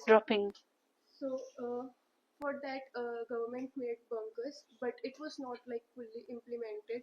Some people refused to make it because the households were like we say pakka ghar, so they don't want to like again construct those things Mm. in their houses. And for those who had made, many of them have moved out in the city areas. Mm. So access to those bunkers is very limited, and even which bunkers are there, the maintenance of those bunkers are not checked properly. Mm. So like we are currently seeing the situation going on in our country. If there comes a war-like situation, the first affected area would be border areas. Yeah, yeah. And the bunkers which government made are not like in regular check and not maintained properly. Mm. If such situation arises, so even the government has made those bunkers, but we cannot assess them. Like accessibility is difficult Mm. there. So proper check of those things should be. Implementation becomes Mm. Implementation policies there, some facilities there, but they need to be monitored and implemented and monitored Mostly properly. people should be aware about it. Like Yeah. as many people rejected that we don't want these things in our homes. Okay. So awareness also a major point. Yeah. The last point I would want to make is, in addition to what they said, of course, that could be very well said. But being sociology student and analyzing it, as ma'am mentioned yesterday, there's a hawa kind of thing. You just want to go out and do something. So that could be addressed at the institutional levels. Yeah. Like exposure to the possibilities of careers, not apart from moving out. Okay. In the religious country, along with building infrastructure, indigenous infrastructure, definitely could be a very good, positive way forward. Thank you. Ma'am, and even one more point I would like to add, like we were studying that migration from Punjab, J&K, Himachal, Gujarat. So from J&K, I have seen that many students after 12th are like, we want to move abroad, but they don't know what are the like other factors other than getting better job and education, what are the difficulties there. So as Kamini mentioned, it is very important at school levels that teachers should take initiative and tell about the pros and cons of moving abroad, like migration. This topic should be like broadly explained at school levels also. Fantastic. Thank you. But I was going to say can I take it? Yeah. I was going to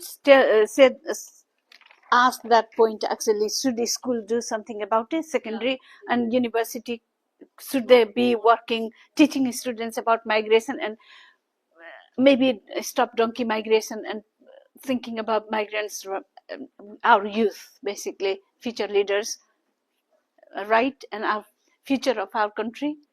Somebody asked me recently that question: should primary, secondary school do something about it? Teach on migration in Nepali context? I thought, oh yes, they should do that. They should raise awareness. Yeah. Socialization plays a very Yeah. Big role in the school. If they learn from school, and it will be like less hawa, less holla. Yeah. That you raised that point. Thank you. Not many schools in India do it. Like the Punjab area man mentioned yesterday, it's not like every school is providing those counseling sessions. It's only the higher prestigious School institutions which are providing. Don't take donkey route, they would say. Yeah. Okay. At least they will make you aware of the Yeah. positives. Yeah. Even that thing they introduce in college or university level, and most of the students from Punjab move after 12th. So moving after 12th for bachelor's is a Maybe. trend. Maybe in the university as well, undergraduate course, we need a migration, sociology of migration module or course. Thank you. And do you have? Ma'am, since my fellow participants have already explained it very well, I'll keep it short and general. I'd like to. Yeah. Thank you. So, reason for migration in South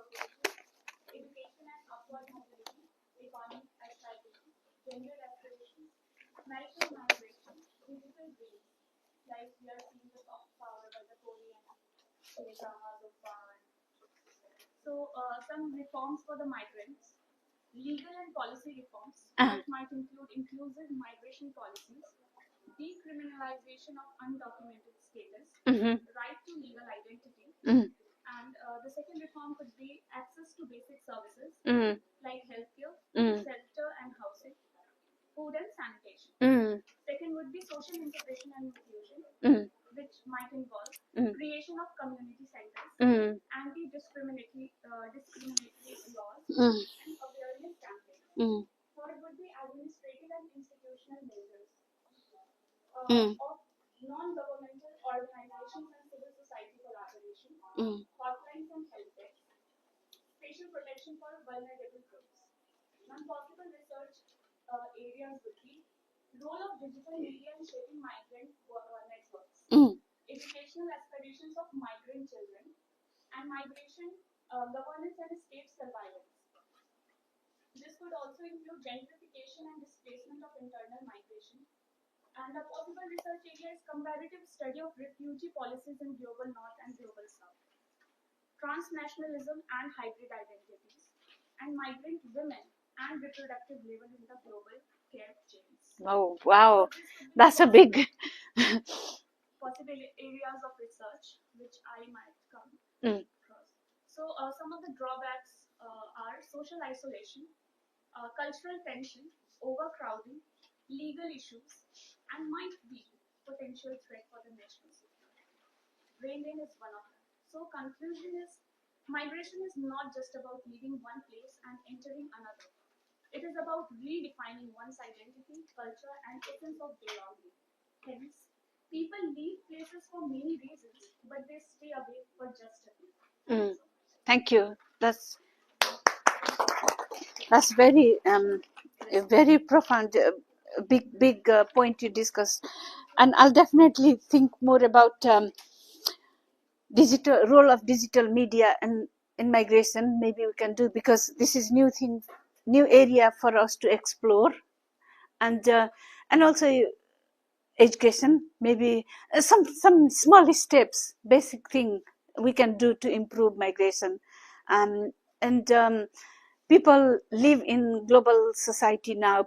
You could be living here in India or Delhi or somewhere in India, working for American company. And there's so many new ideas emerging. Like, you're not physically migrated, but your brain is already there for benefiting them. Yeah, digitalization of migration is really important. Yeah, I'll keep that point and think about it. How about, thank you. Before starting this session, I don't know about anything about the migration except the definition. Okay. So I have learned many things in the 1 week session. I would like to say about the positives of the migration is an economic growth and better development and opportunities for the career growth and education and etc. And the cultural change and unity and diversity of an individual. And the influence of growing the circle and extending our personal life circles and the official circles like opportunities and social progressing and etc. And the negative aspects that I have observed is challenges while going to the other place like donkey routes and the etc. and this most dangerous way and life threatening. And the migration may exploitations, the discriminations of the in between two individuals when they go to new place and they find some new cultures and new language, etc. The diversity may affect the person to change or to be staying in their own culture or to adopt the new culture. It may be affect the psychological behavior of the individual. And the family separation and the long distance relationship with the families, with the parents, etc. It may affect the person in their individuality and it may change. By this, they may come the gap between the families and the individual or the other reasons. The brain drain and the working experiences, the working time periods. The situations may affect the individuals. according the suggestions that I was thinking that in the migration that who are willing to migrate from one area to other area, they have to be very stable in their self, and the government should promote the migration in a better way where the middle class people are affordable to migrate from one place to other place, not in the route of Turkey and the other ways they are willing to do because of low cost and the easy way to, but it is the most difficult that they were trapping in these reasons. If the government may aware about this and take some sessions like open areas like we are doing in the universities, it may affect the students in perspective. They may choose that. They may go with an official routes where they are willing. Thank you. That's so. If somebody comes to you and asking for like help, advise me, I want to go abroad, then you could be a resource person. No. You have to be practical. This course is course. It's very dangerous, no, ma'am. We can't say just to be great or to helpful. We can't give them the false suggestions. Yeah. Thank you. That was very good. Do you have more? One? Oh, okay. Sorry? Yeah. Of course. Just a little louder so everybody can hear. The first thing is people can get the better opportunities and help them better. In health facilities, as we have seen about the nursing migration, people, the nurses in the context of men especially, they get more respected outside in India because the nursing term is generalized as the female, women in India. Mostly अगर मैं भी देखूँ मुझे भी nurse बोला जाए, वो मेरा सोशलाइजेशन है, सोशल कंस्ट्रक्शन है, तो मुझे नर्स से सबसे पहले विमेन ही दिमाग में आएगी, वो एक औरत हो, तो हम वहाँ पे वो चीज़ ज़्यादा बेटर ले सकते हैं.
His wife also had to migrate from that place without her will.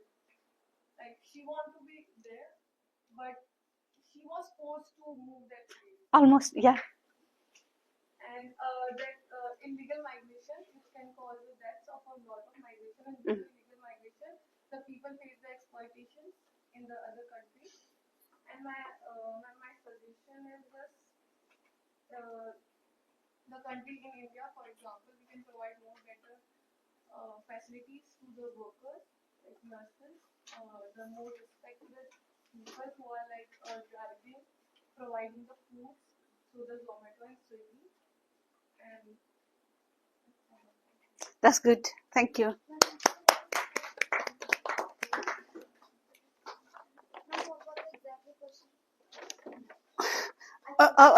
I won't disturb other people just now. When you're talking about job, like migrant taking job, migrant coming here and taking our job is one of the fears in Western society, but there is no evidence of any research actually, migrant taking their job. I mean, making these big claims, but this is just fair, actually, not coming out of any research evidence, but migrant always take the leftover jobs, basically, the jobs local people don't take. So, and there is a research as well. If you look at, like, are migrant really taking the job from local people? Is one of the research question, important research question. Thank you. Do you okay to share?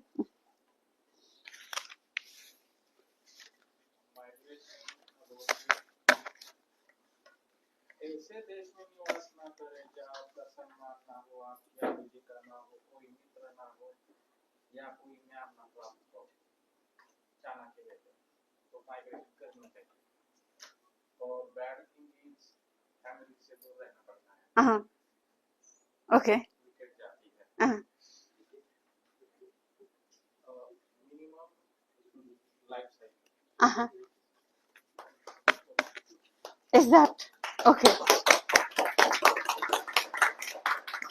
So migration. Can you explain a little bit? Somebody who. The second point I understood. First point from Chanakya, you said. Stated the line by Chanakya that we should not reside at a place where Okay. we do not have dignity. Okay. So good. Why migration is good. Okay. Okay. You follow. Yeah. Okay. That's one aspect of migration. Yeah, we probably all feel that. Maybe we don't want to admit it. Yeah, but maybe that is one of the reasons people migrate. And the essence of this line changes from time to time because this line was said by Chanakya in very old time. Okay. Maybe that is not quite suitable in today's. Okay. Okay. Right. How about here?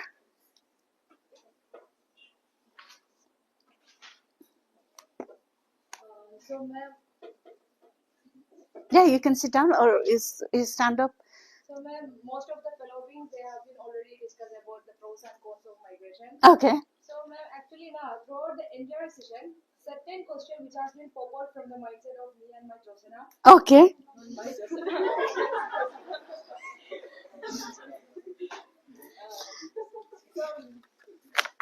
Which really make us really fascinating and wondering about the migration and the immigration. Mm-hmm. So we were actually wondering about exploring or doing certain deep study or a research regarding the impact of the loneliness and the social isolation on migrant students and workers worldwide. So those who are going from each and every from their own home to certain part, there is a certain amount of loneliness, this kind of social isolation, this kind of exploitation, inequality, and being completely lonely in a big world.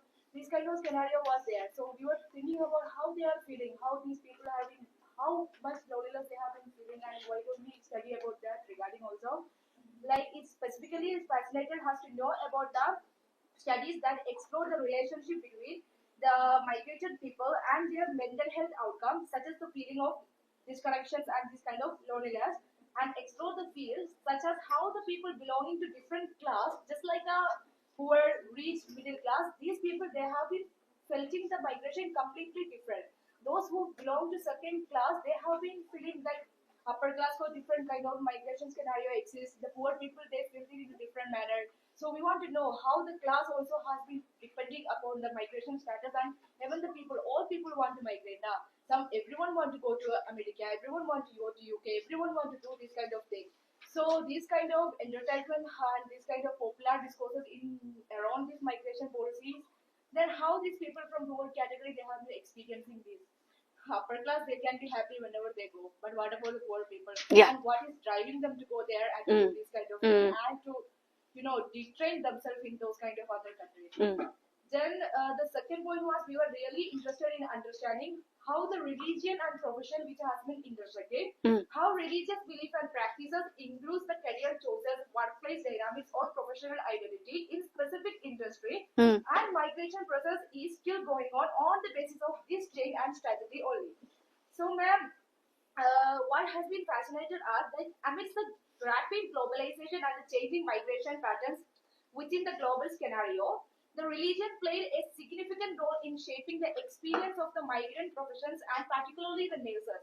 So the Kerala model of migration, which we have been done before, which was being characterized by a high number of nurses which was been migrating abroad to work. It also a notable example of how the religion has been played a deep impact on choosing certain places and certain professions. Interestingly, the Christian girls, they have been dominated this profession, outnumbering their male counterparts. But however, this phenomena is not without its own complexity.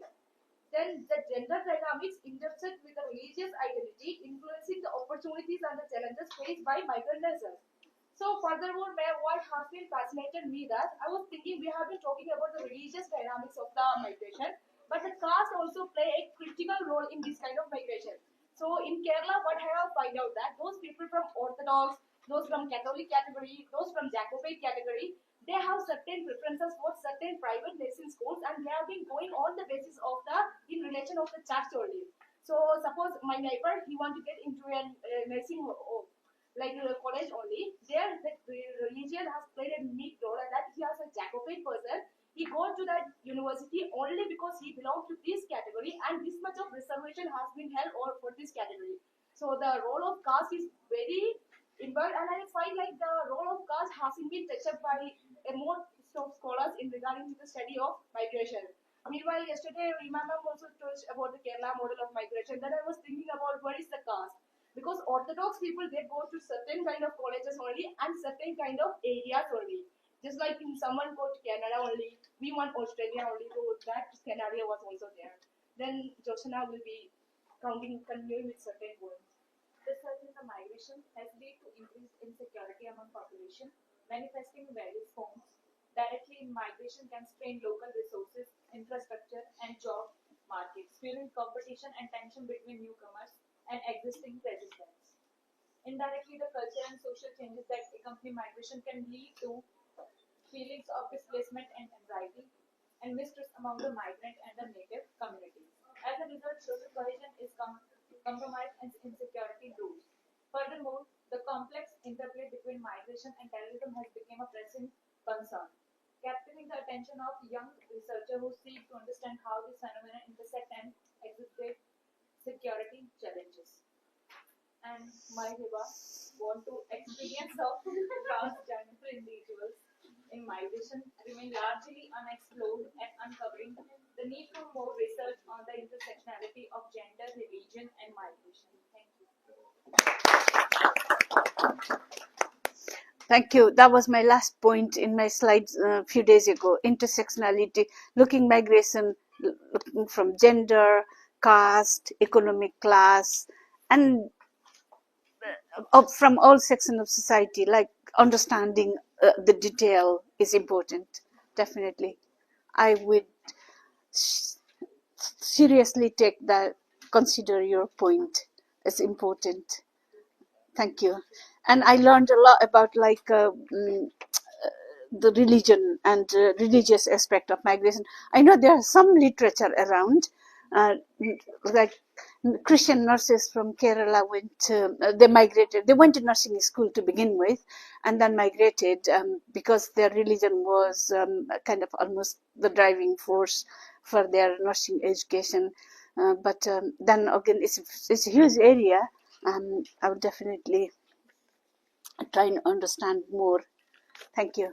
No, actually, yesterday, Rima ma'am and the other one is talking about the micro aspect of migration, where they have been saying one point of influence, just like the dowry and the opportunity were the two major driving forces which was been leading the people from Kerala to migrate to other countries.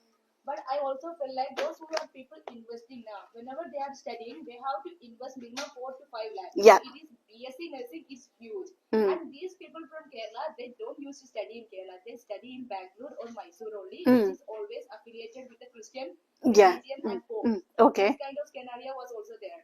So I find it is also a major driving factor which has been influencing people to migrate, because they invest this much, they should get this much. In Kerala, we have the minimum working, these kind of things was there, but still the natives, we call them angels, but we never treat them as angels. Then what's the thing which has been existing? That's the thing. It's a good research project. If you want to kind of explore more, let me know. Yeah, good, good. Thank you. Second clapping. What is? Shall we finish this lot first? You came last, and let's hear. You have more time to finish, more time to think and write. Yeah. It promotes diversity and cultural understanding between nations. Migration is influenced not just by gender but also by race, class, nationality, sexuality, and age. A wealthy white woman migration for work on study face vastly different conditions than a working class woman for globally south migrating for domestic work. Northeast people are migrate for bad expect. Northeast people are migrate for the study, but they don't consider as Indian this bad experience for all Northeast people. Refugee movement are sometimes unfairly linked with terrorism or crime, despite little audience, leading to increased securitizations of borders and asylum systems. For example, in Manipur, refugee form coming from Myanmar. Refugees are mainly coming from Myanmar, and they are occupying some particular place, and they are doing illegal work for drugs, selling drugs, and they are mostly active in terrorists, and they are making conflict in this particular state. In now also we are having conflict in our state for that Kuki and Meitei. But they said they are all coming from the Myanmar, not that our previous Kuki people are not there mostly. Mm-hmm. It's talking about migrants make threatening the social peace and order. Okay. And not only the tribe, also people are coming from migrate from legally migrate from Bihar and UP, but they don't want to live our place. They want to live there and they want to settle in. But because of the weather also good and living lifestyle is also good. Better. Okay. Funky migration may be exposed disease or parasites they could not be normally encounter, creating their health and potentially spread on other animals. Finish.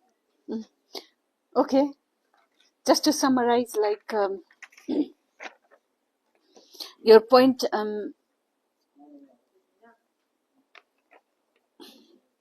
Sometimes they have they impose security threat. Yeah. And disturb social order. I'll read it. Thank you. Thank you so much.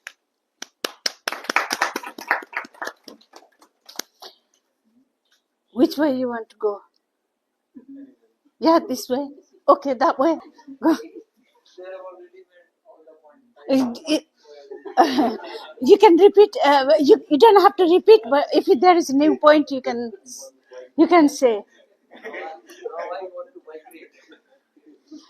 After this, do you want to migrate or not?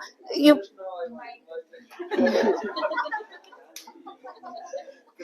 Okay, go on. Do you not have anything new? Can I have that then? You sure you don't have anything new at all? Okay. Do you have any? Actually, yeah. in addition to your last, in the first session of your lecture, you were mentioning about health causes due to migration. So, Rima ma'am and I also work on a paper related to that is related to health.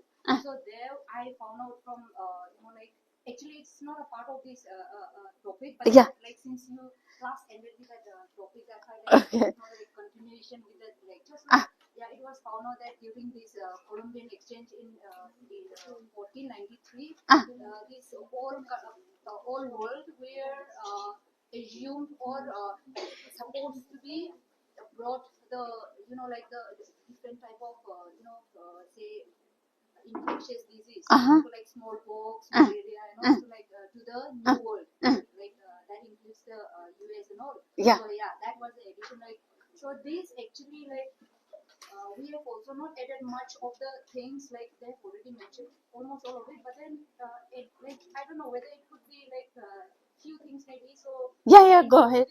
In positivity of migration, like there is like exchange of ideas. We are just briefing the main points. So it's like exchange of ideas both to the host and origin of the country. Then they learn about each other's culture. Then standard of well-being is one of the reason. Then this empowerment and social change. These are the positive points. Then when it comes to negativity or the negative impacts of the migration, we actually the main thing like ma'am your last explanation says like health has been one of the main reason also. Then also as a sociologist, I think population, although like migration we were focusing like covering on mostly on nurses, but then increase in population is also one of the negative impacts that we like as in we feel. So that is one thing. Then brain drain, then lack of discipline to the host country, then social disintegration, then this includes the family disruption also, then cultural conflict, then employment strain to the host country. These are the things. So suggestion as in like they have already mentioned all of most of it, but then few things can be like social security to the migrant or the individuals, and caring and monitoring the migrant workers also one of the things like to form an agency like proper agency. So and another thing is like skill training to the, provide skill training to the migrant. These are the things. Good. Yeah, all relevant. Thank you. And yeah, thank you. All relevant and important. And then if you look at, you have to go really back, quite a long, several years, 100 years back, to look at how disease spread around the world, and it's related to migration. Apparently, there was no TB several hundred years ago in Nepal. There was no TB, tuberculosis disease. And in the middle, TB killed so many thousands of people every year.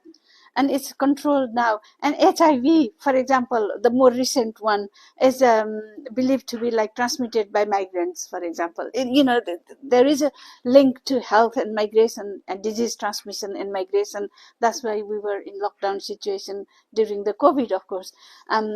So it's important that we understand, because it's been studied from so many different disciplines, and we can't cover absolutely everything in 1 week. So it's important you highlighted that. And social security key points, and we have to understand like maybe they can improve social security for migrants and migrants' well-being and welfare.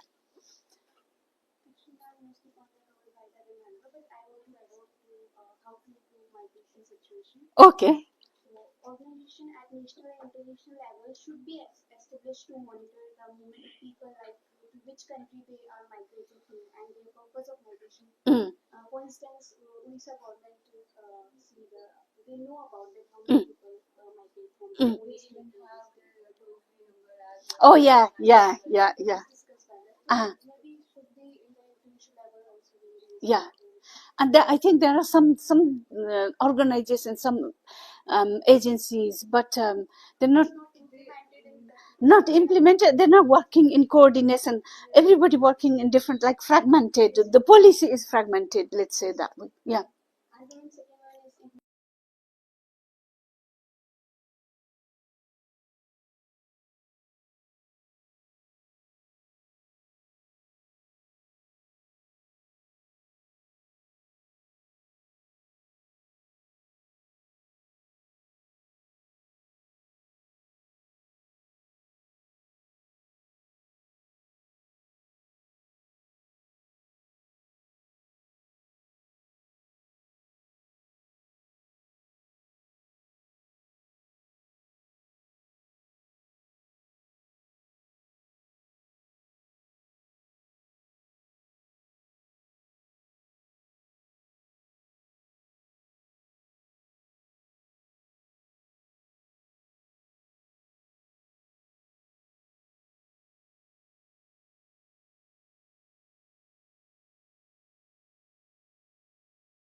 And like we also should monitor our borders, like instead of just emotional to the migrants, the refugees, we should look by suspicious eye. Like 2 days earlier, we had this terror attack, and three of them who attacked were from Pakistan. So this kind of migration, this kind of illegal migration and supply of these terrorists is also should be like very carefully, yeah. careful. And like one point is more I don't remember. So the internal matters of a country is also impact the image of the like country. Like I give an example that one of my friends migrated to Singapore, and I had conversation with him that he was telling that here we especially male from India are discriminated on the basis of like they see them as a like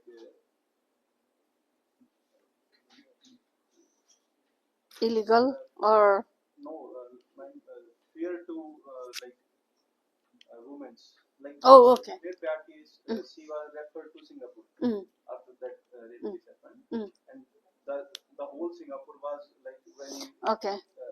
Stereotyping, like thinking all Indian men are bad, kind of thing. Internal matters and these kind of criminal activities also impact the image of the country.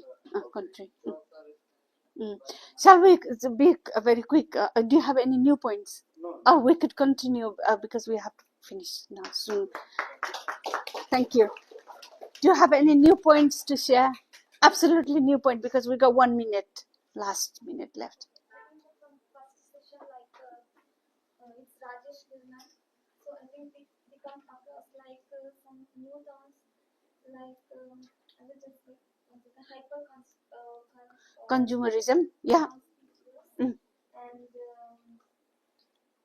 then and from Anthony Giddens, physical mobility and the detraditionalization, and then nativity. She also take about from nativity, and then she also given melting pot concept by Daniel, and then it new term global, which she mentioned is global village, and then she also come across about the de-ethnicization, and then dominant consciousness, and then it's on Travis Kilmanka, new terms are some words, new words, and then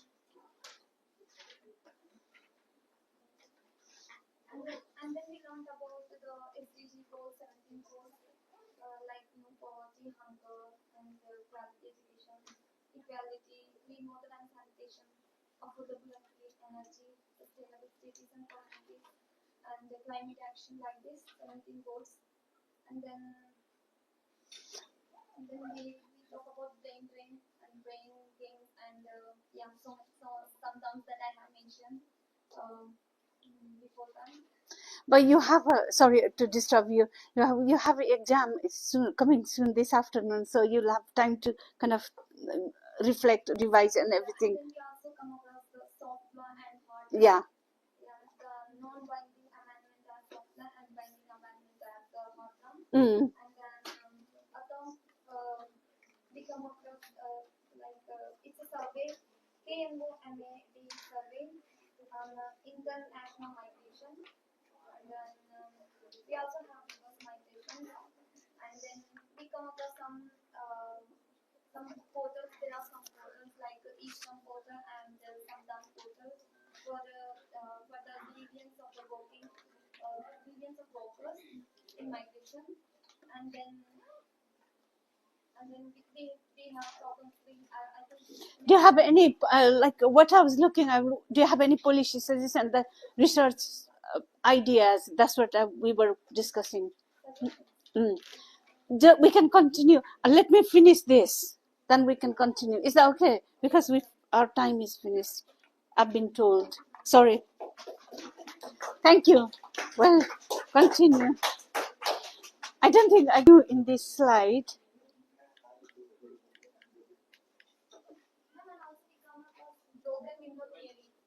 Oh yeah, brokenness, important theory. Can we go see if there is anything to finish? Probably.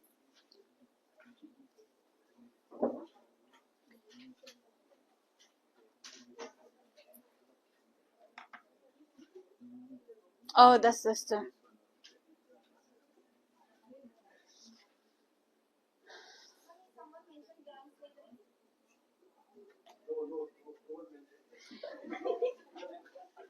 it's like you could say intersection. Thank you. Intersectional study, understanding of migration process. You'll be pleased to hear that. That includes all aspect of like human characteristic, age, gender, race, economic status, religion, and all that, all identity. Oh, yeah, that's covered. And the education, something we need to think of. Maybe you can spread that word. We need more awareness on migration, different aspect of migration. I'll finish it here. I can talk a little bit, but I'll finish. Is that okay? I'll finish. I've overdone my time. Thank you. Thank you so much.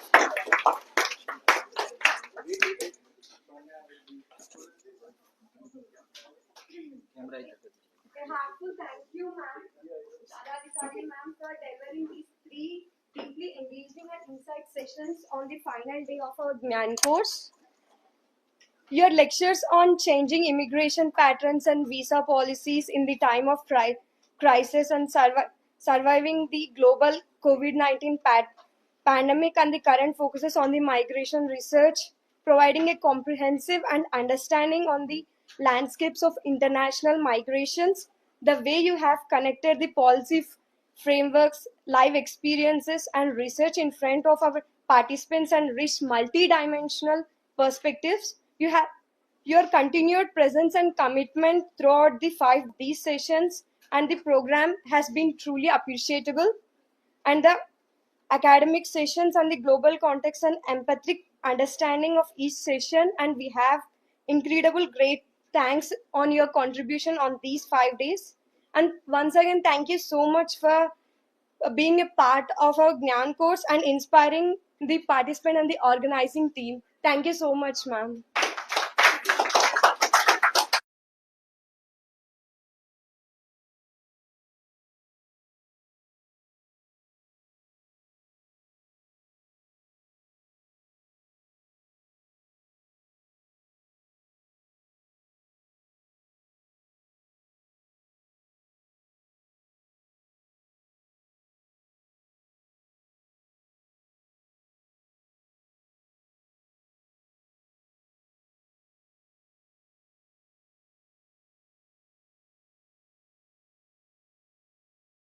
Thank you. I can only thank you. And please stay in touch and continue to work on migration. And we'll reunite again at some point.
If anyone wants, you can log in from there also.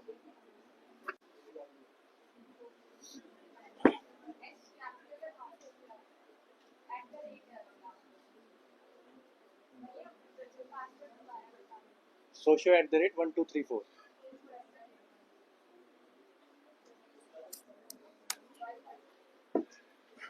Social @123 4.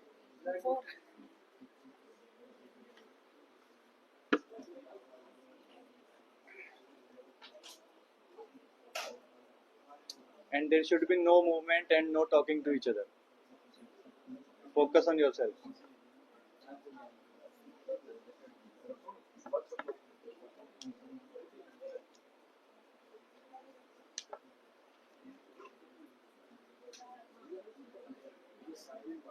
Detail आपका socio@1234 के पास है। आप लोगों को तो अपनी email ID डालेगा ना सीए थ्रू से। ला मेरी दे। अरे एक लड़की ने गलत ईमेल डाल दिया, गलत मेल पता ही नहीं।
So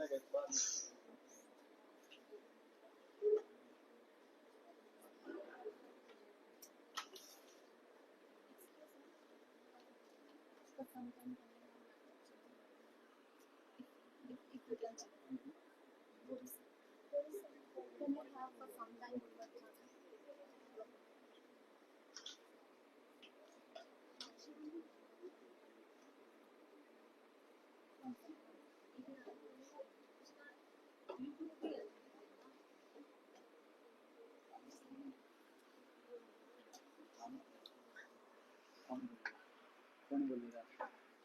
Hello.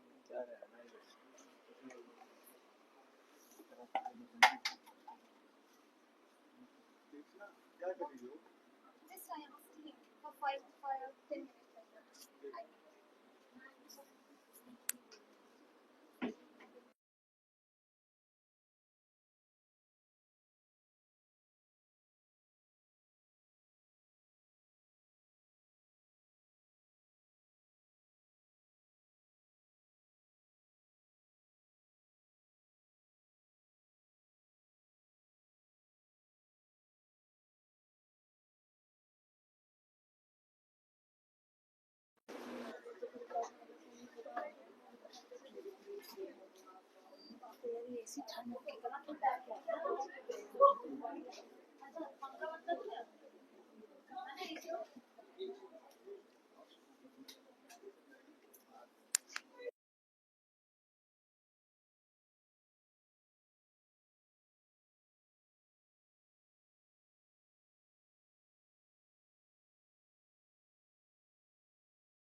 Hello.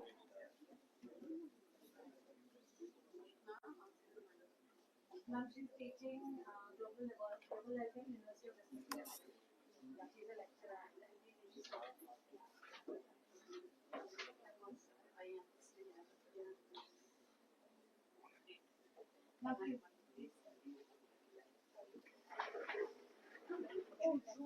you were supposed to sit there. No, I'm sitting. I'm fine here. No, no.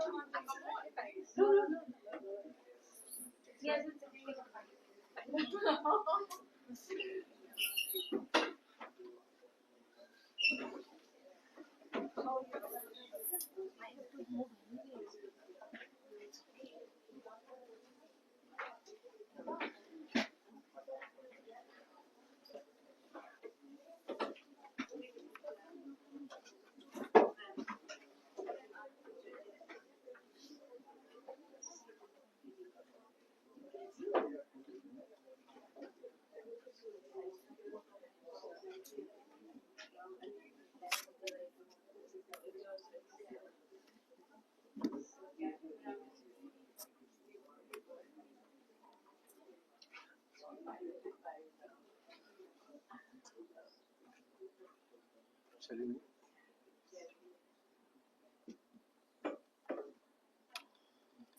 is the first month of our social practice. And like, I think anybody has got it. So Sunita ma'am had, but that's again a management school. And then one RP ma'am had long-term education. So this school is So good evening, everyone. Welcome back to this Gyan program after this previous session. So now I would like to invite Professor Gunjan Goyal, Local Gyan Coordinator, to felicitate Professor Sunita Srivastav, First Lady and the Head of the Department of Physics, Central University of Haryana.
Now I would like to invite Ms. Kiran for introduction of our today's chief guest, Professor Sunita Srivastav, for the valedictory session.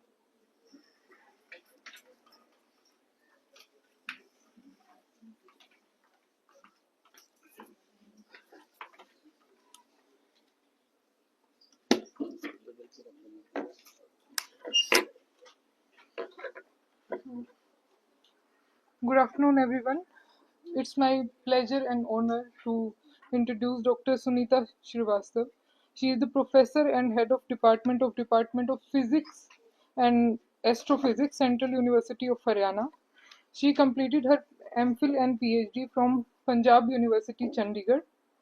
She was also the postdoctoral fellow at the Department of Physics in Himachal Pradesh University. She has 35 years of experience in the field of condensed matter. Her research specialization lies in the area of the general theoretical physics, condensed matter physics, and nanoscience. Before joining Central University of Haryana, she has previously served as professor in Punjab University. She was invited as resource person for numerous national and international workshops organized by reputed institutions across India. It's our pleasure to have Dr. Sunita Srivastav with us, and please join me in welcoming Dr. Sunita Srivastav to address the gathering.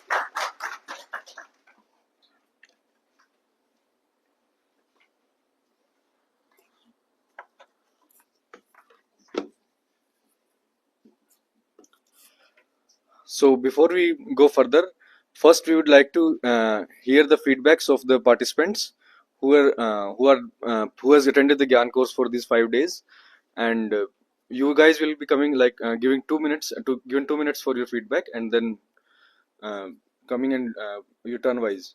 So any volunteer to give the feedback?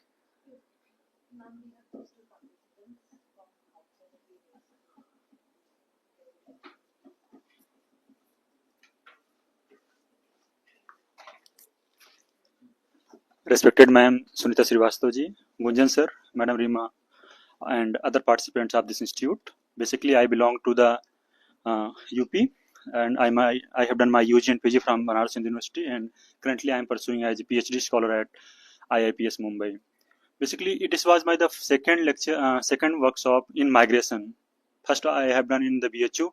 This workshop is totally a new insights from the historical to current scenario. What is going on in this current scenario by looking the how the migration has started in the historical periods. So, getting the new insights from this workshop, meeting new peoples, and especially resource person who is coming from the Scotland, it also a very great pleasure, and I can say that great opportunity for me. I have learned a lot, and I think when I'm going from back to Mumbai, I have something learned from here. And one more thing that I want to here highlight that Madam have done a lot of good thing, that accommodation, everything, and the scholar here, the scholars who is available here, they are also very accommodative. Especially Urupak Bhaiya, he is not available here, and over he is also there. He has really hosted me very well. I'm very thankful to you all, and I think this Gyan workshop has given me a lot of things that will also help me further my research when I'm doing to. Basically, we work in quantitative research, but when we are taking the qualitative things from here and when we are doing interpretation of my research, it will be really very helpful. Thank you so much, ma'am. Thank you, everyone. Thank you.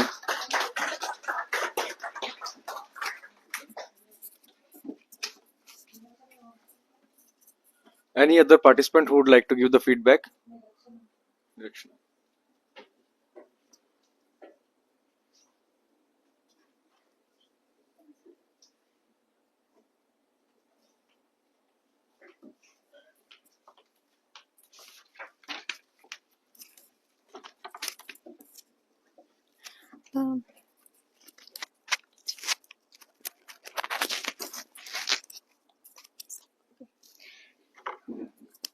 Respected dignitaries on the dais, and from day 1 to day 5, Scotland Professor Radha Adhikari ma'am, and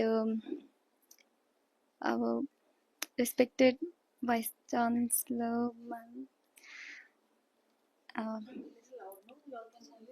Yes, ma'am. Can you help it out? Okay. So it's actually, first of all, Gyan program is very helpful and insightful to us. We learned a lot from this Gyan program. Actually, it opened our minds to my international level, how it was about the migration from countries to countries it's going on, and what are the issues and challenges that were there in the migration of international ways. And we also come across different new terminology from the various professors who are here and given lectures on the topic. And actually, uh, uh, we like, before attending this Gyan program, we only know what is migration and a little bit about this migration from state to state and from some place to place, like for employment and work, and for studies from state to state. But after attending this program, we are open to that migration happens through international ways, and it is like not only stop at one place, but it is also step by step migration, and it goes on. And we also learned that about the donkey migration. I'm sorry, it's donkey migration or illegal migration. Before attending this, I am not aware of what is this donkey migration and illegal migration. But after attending this, the Gyan program give a good information about donkey migration and how it was going in Haryana and Punjab, places like that. And after that, we also come across the nurse migration, which was happening in Nepal to UK countries, and the nurse migration, how it was in Kerala, and what are the reasons for nurses migration in Kerala, please, from to in the drive into other countries. And then we also come across the nurse migrations and their challenges in various places. And we also come across some new terms like flying care and child care drain, care chain. These are very new terms for us that which give open us into new things. And then about Rajesh, sorry, I think it is Ranjan Patel sir. From him, we learned that how migration is related to economic terms. Like he mentioned, the demand and supply of migration, how it will be taking. And then he was also open us into look at the migration in economical perspective. And then we have uh, Eliana Samsoli ma'am from JNU. From her, we learned the migration and what are the labor laws related to the migration. And then, yeah, these are the persons that I learned from. And then we also open to the challenges, advantages and disadvantages of migration in various places. And it actually opened us into various uh, ideas of migration. And it is also open us into look at the migration not only for India, and it opened us for thinking about various places like UK, Europe, Australia, and America and Netherlands, like this. After that, it's like and also there are migration and visas. There was a lecture on visas. Yeah, okay. So I will be concluding in 2 lines. So uh, we also come across what are the kinds of visas that were provided and available for students and who want to take part in it, and then for workforce, and then marriage purpose. And we came to know that it's like yeah. So now I'm here to conclude overall program. It's like it's very first, it's very happy to be being a part of this Gyan program. I thought it will be like so much boring and like maybe do we need getting something or what. But after attending this program, it's like very insightful us, and it opened up our mind into broad level, that not only we need not only think about only about our state or the place we come from, but it opened us to internationals and national and international levels thinking about migration. And there is so much as the students, there is, I think we have so much work to be done by us also, because there is a need for to think about the migration, and because there are challenges, right? So I think we need some more. I think as a students we need to go through some. Yeah. We have more people who want to Yes, ma'am. Yes, ma'am. Okay. So yeah. Thank you. Ma'am, she is very. Ma'am, she can speak whole day. I have to stop her.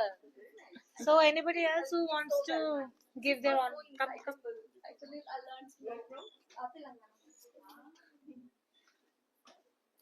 Hello everyone, मेरा नाम दीपक रघुवंशी है। वैसे निरीक्षणा ने सब कुछ कह ही दिया है, तो मुझे तो कुछ बचता नहीं है कहने को। हाँ, मैंने काफ़ी कुछ सीखा। एक अच्छी ट्रांसडिसिप्लिनरी, इंटरडिसिप्लिनरी, मल्टीडिसिप्लिनरी अप्रोच के साथ प्रोग्राम हुआ, और मैंने कुछ नई टर्म्स सीखी, जैसे feminisation of agriculture, housewifisation and housemanisation also, and dream trap. काफ़ी नई टर्म्स के साथ अब मैं इसी डिपार्टमेंट जाऊंगा और अपने प्रोफेसर से डिस्कस करूंगा इन पर। इसी के साथ सब कुछ ठीक था।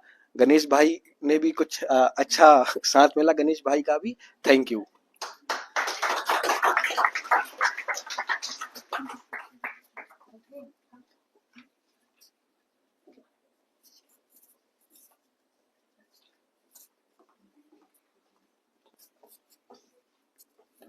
Um, this program was very well structured and very informative, and it depend on it deep our knowledge, and the approach which Dr. Radha Adhikari used was very engaging, and the material was also very engaging. And Dr. Rima Gill ma'am, who present her research findings to us, also deepened my knowledge. Overall, this program was very valuable and it give very information. Thank you.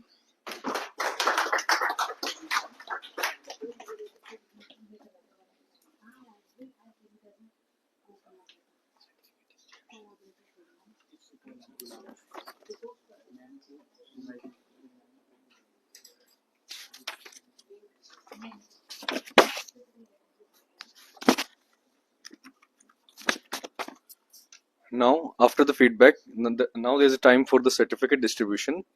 So, I would request our chief guest, Professor Sunita Srivastav, to provide certificate to the resource person, Dr. Radha Adhikari.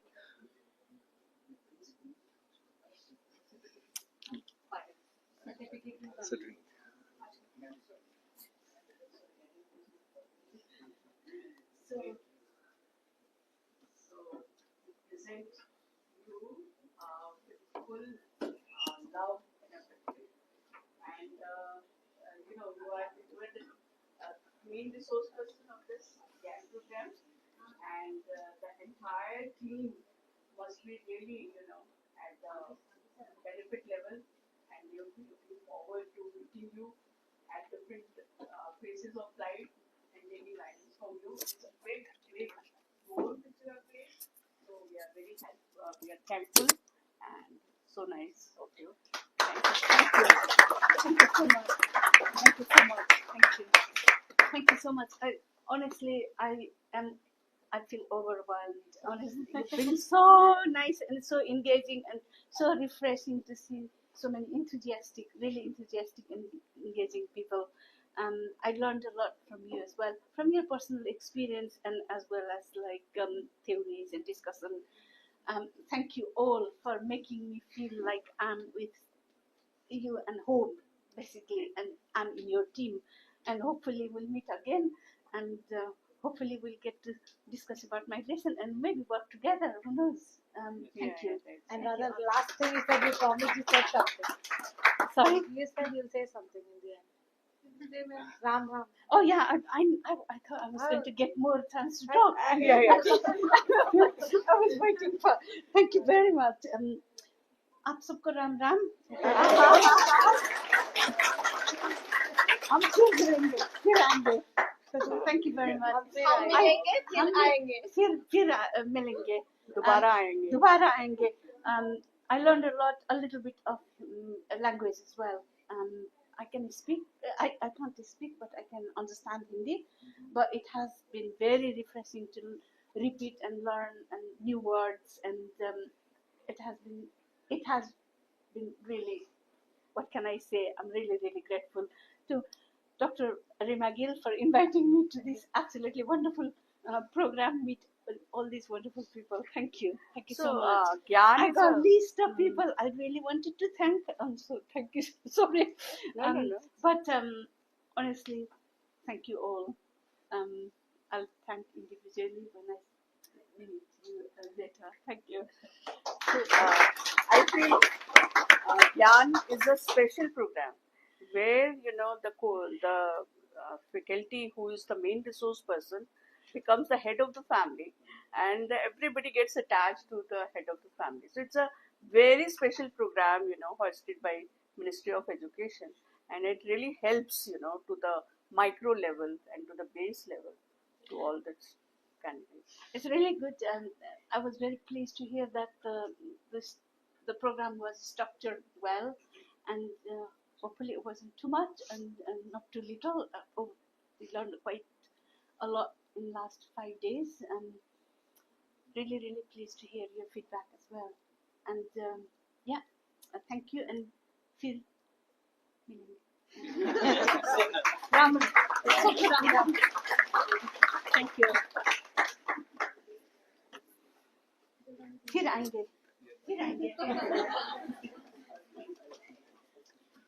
So now I will be announcing the names of the participants, and they can come around here and take the certificates and sit there. So the names are in alphabetical order. So first one is Aditi Raj.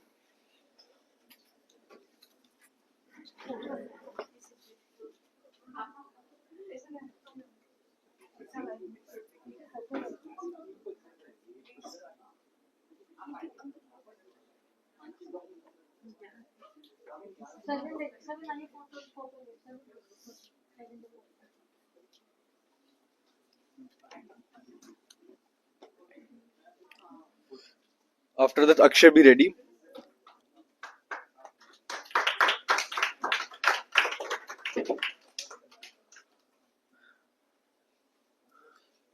It's Akshay Kumar Chaudhary. Ananya is the next. Next is Ankit Gupta.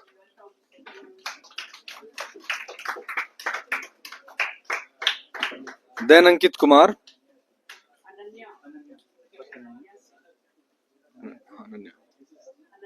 Ananya.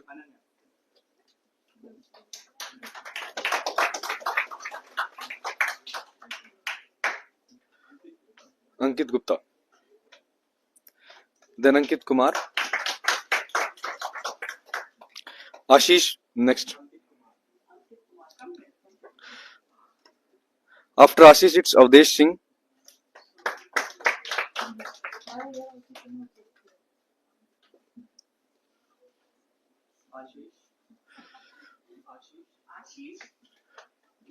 Then Avdesh Singh.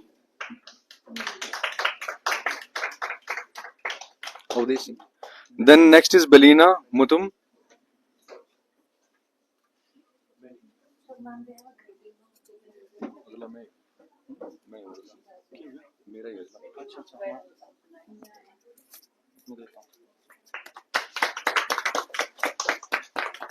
Next is Chandra Mohan.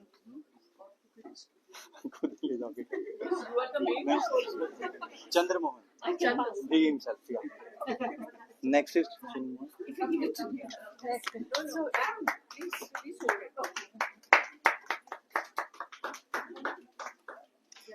Daljit.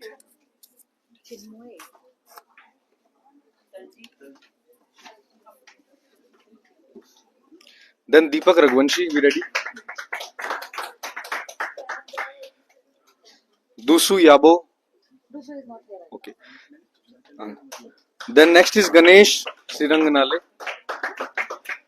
Hiba Fatima, be ready.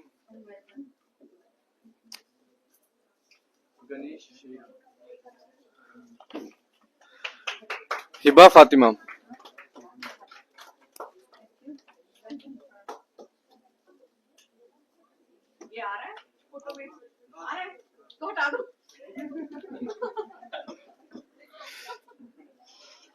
Miss Hiba Fatima.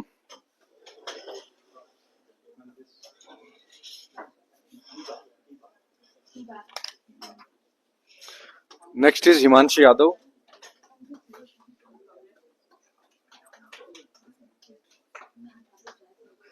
Next is Jyotsna Malik.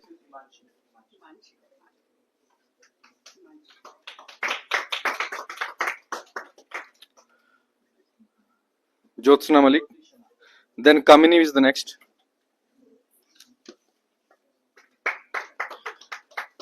After Kamini, it's Kanchan.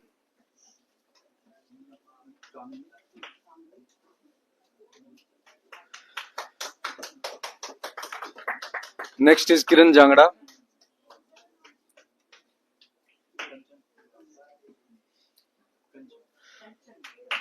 Next, Lokesh.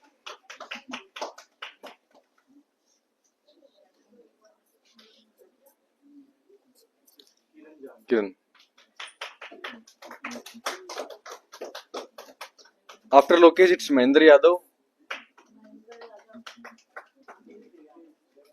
Mahendra Yadav. Next is Vakri Memi.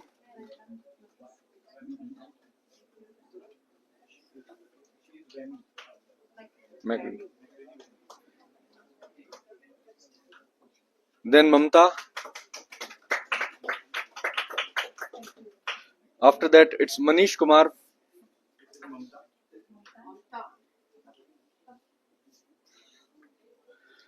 Manish Kumar. After Manish Kumar, it's Neha.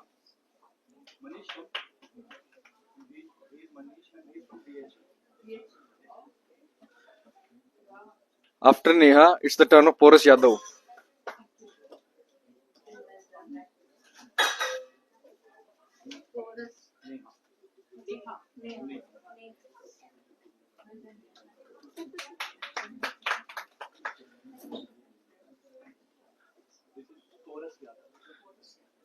Then Preeti Sharma is next.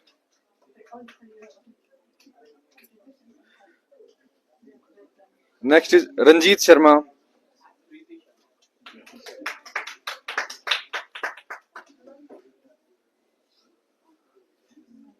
Rishi Kumar be ready. Rishi Kumar. Rishi Kumar. Ritika Chaudhary. Ritika Chaudhary. Then Rupak Verma. Rupak Verma.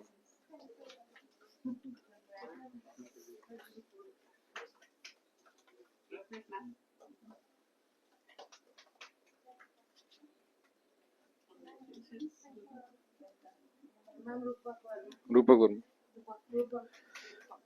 Then Sampurna Bharti.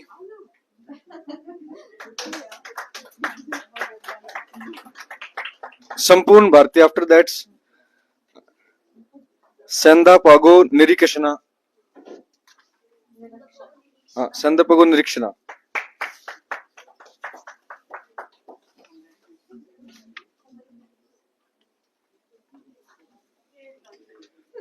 Sarvin Chaudhary is next. Sarvind.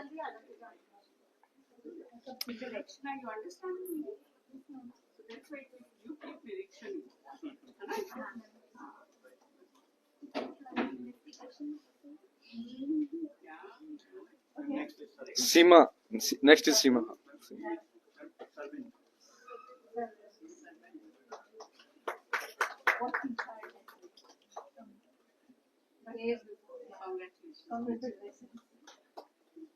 Then next is Shafali.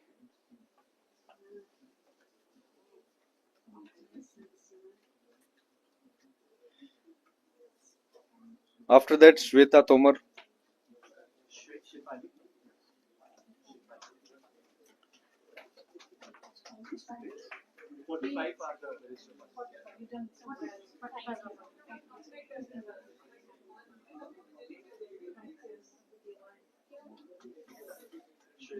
Shweta Tomar.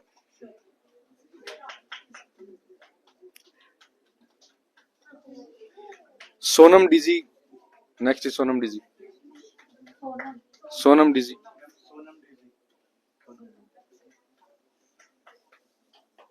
Next is Soumya.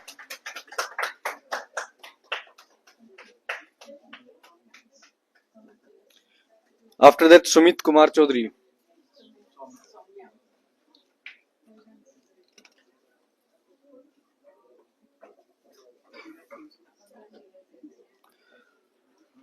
Next is Updesh Majan.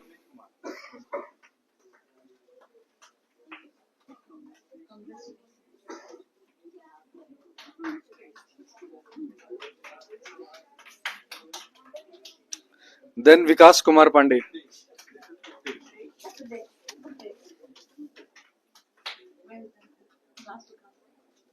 Last is Vikas Kumar Pandey.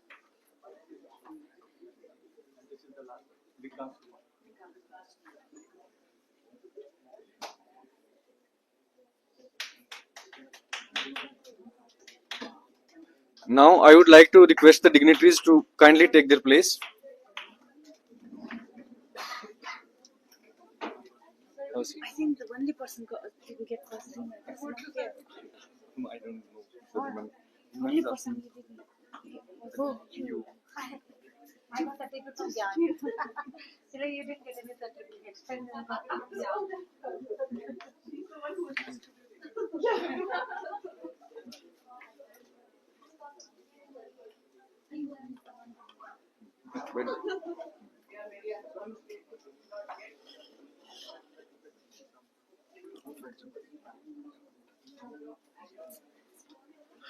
So, after the certificate distribution ceremony, now it's time to hear some words of wisdom from our esteemed chief guest, Professor Sunita Srivastav, and enlighten ourselves with her knowledge and about the Gyan course and the whole program. Ma'am.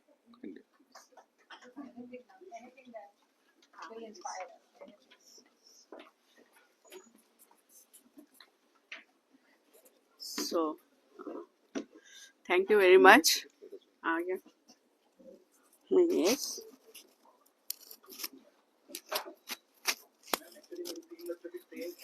Sure. I know, I can understand. Okay. Let me see if I can put it here.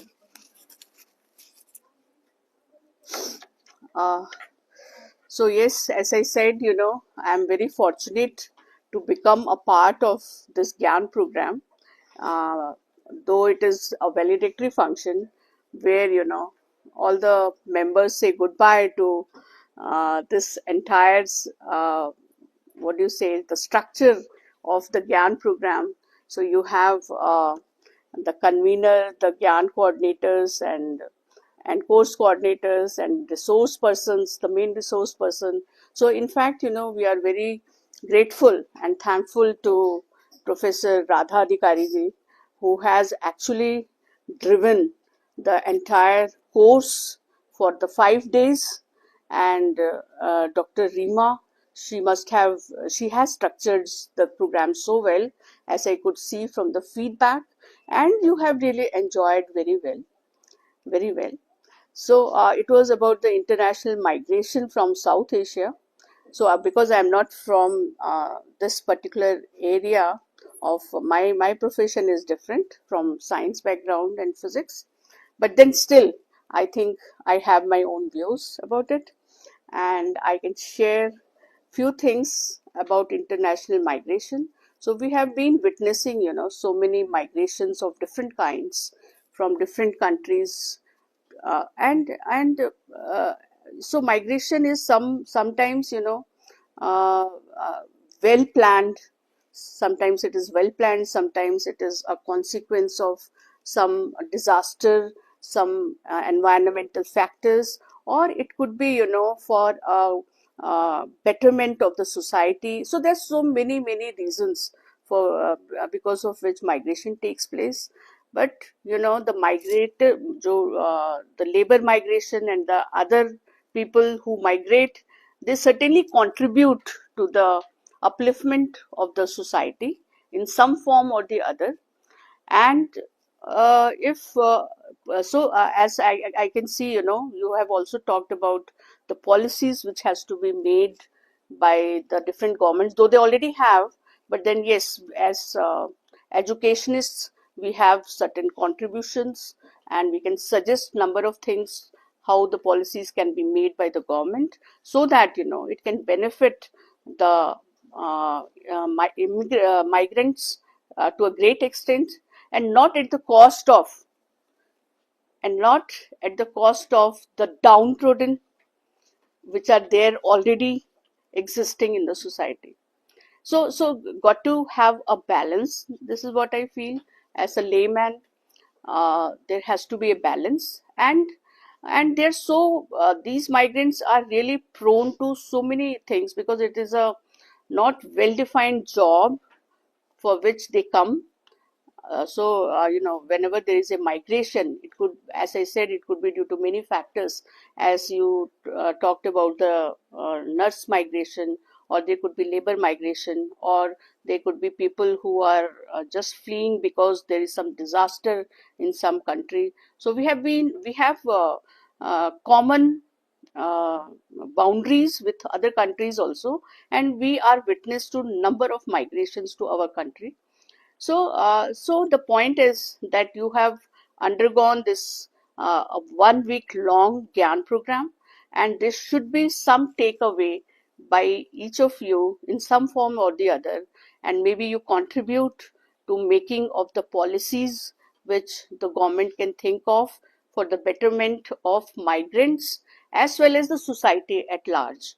So it's very, very important. So maybe, they are already equipped with so many ideas. So the point is, the once you finish with such programs, GAN programs, I think, the first and foremost duty by each one of you should be to go back to your place and write an article, what all you have absorbed from here. So that's a very important uh, job to be done when you go back after going through the GAN program. Okay, whatever you have understood in some form or the other, and then a paragraph where you want to contribute, you have certain ideas, so that it can really help you to make a few thoughts, concrete thoughts about whatever the problem is, how one can improve upon it, and maybe you can end up writing a research article with Professor Radha Adhikari and Dr. Rima Gill, or any educationist which you think, or you can write an article in a newspaper.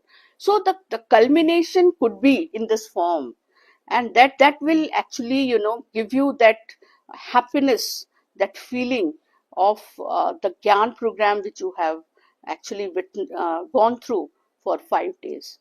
So I believe that this exercise is must. When you go back, please write an article type of a thing where nobody to look what you have not understood. See, what you are trying to write is what you have understood, and what are your ideas. That is also very important. And then work something more with the help of your any of the supervisors which you think you can attach to, and then make an article out of it. So that would be the real the end product of this GYAN program. So all the best, and maybe you flourish more, attend more GYAN programs, and be Gyani. Yeah, yeah, it is for that only, right? So all the best, and again I thank you, Professor Radha Adhikari and Professor Gunjan, who has actually helped me to associate with you. Thank you so much. Thank you.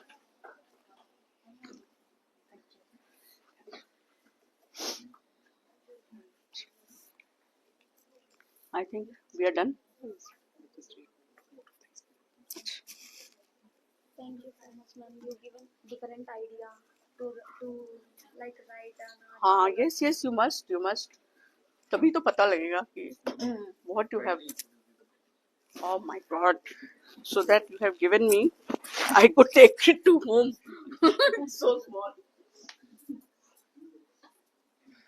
So now, after this wonderful 5-day event, it's time to say the goodbye and giving the vote of thanks.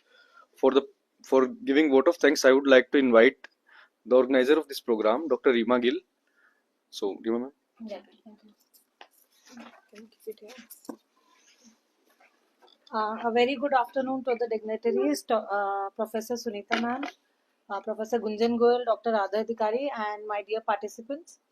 It is my great privilege to deliver the vote of thanks today at the conclusion of this intellectually stimulating GYAN course, which is on international migration from South Asia, context and policies. On the behalf of Department of Sociology, Central University of Haryana, and the entire organizing team, I extend my deepest gratitude to our esteemed resource person, Dr. Radha Adhikari, whose expertise and engaging sessions have given us comprehensive and critical understanding of international migration from South Asia.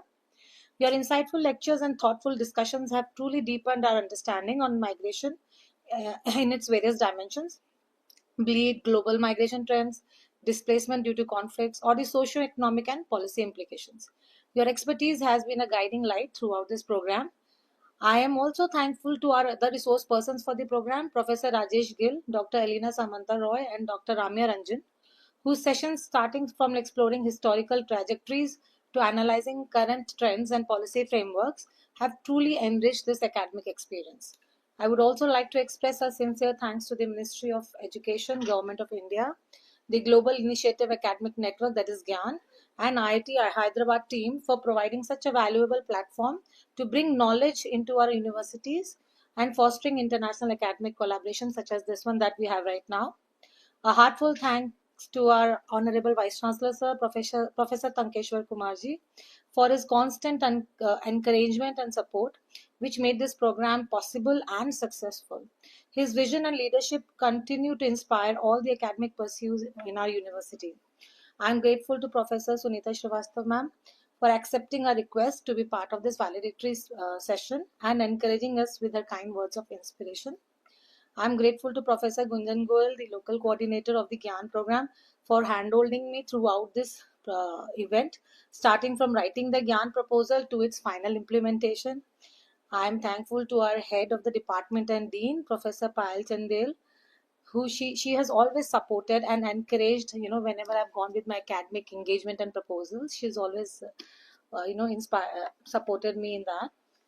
I want to say thanks to other faculty members of the Department of Sociology, Dr. Yudhvir, who is the teacher in charge right now, Dr. T. Longkoi, Dr. Tanvi, and Dr. Kashmira, in supporting this program by accommodating their class and other work engagements in a way so that students don't miss their participation in the program.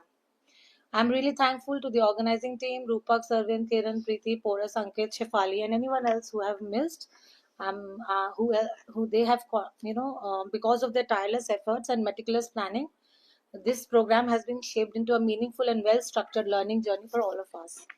To the participants, scholars, students, your active engagement, thoughtful questions, and enthusiasm added immense value to this, entire program that we had for 5 days.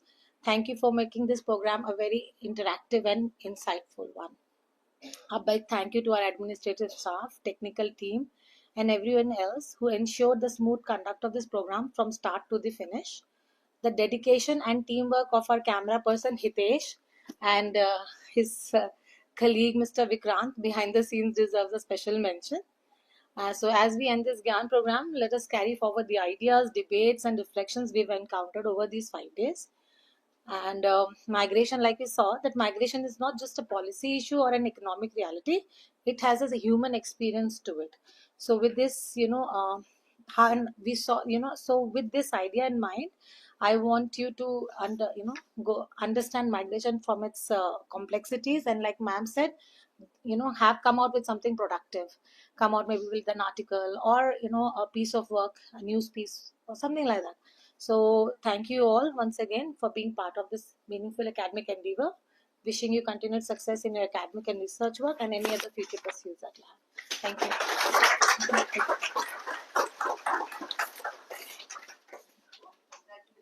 Yeah, finally.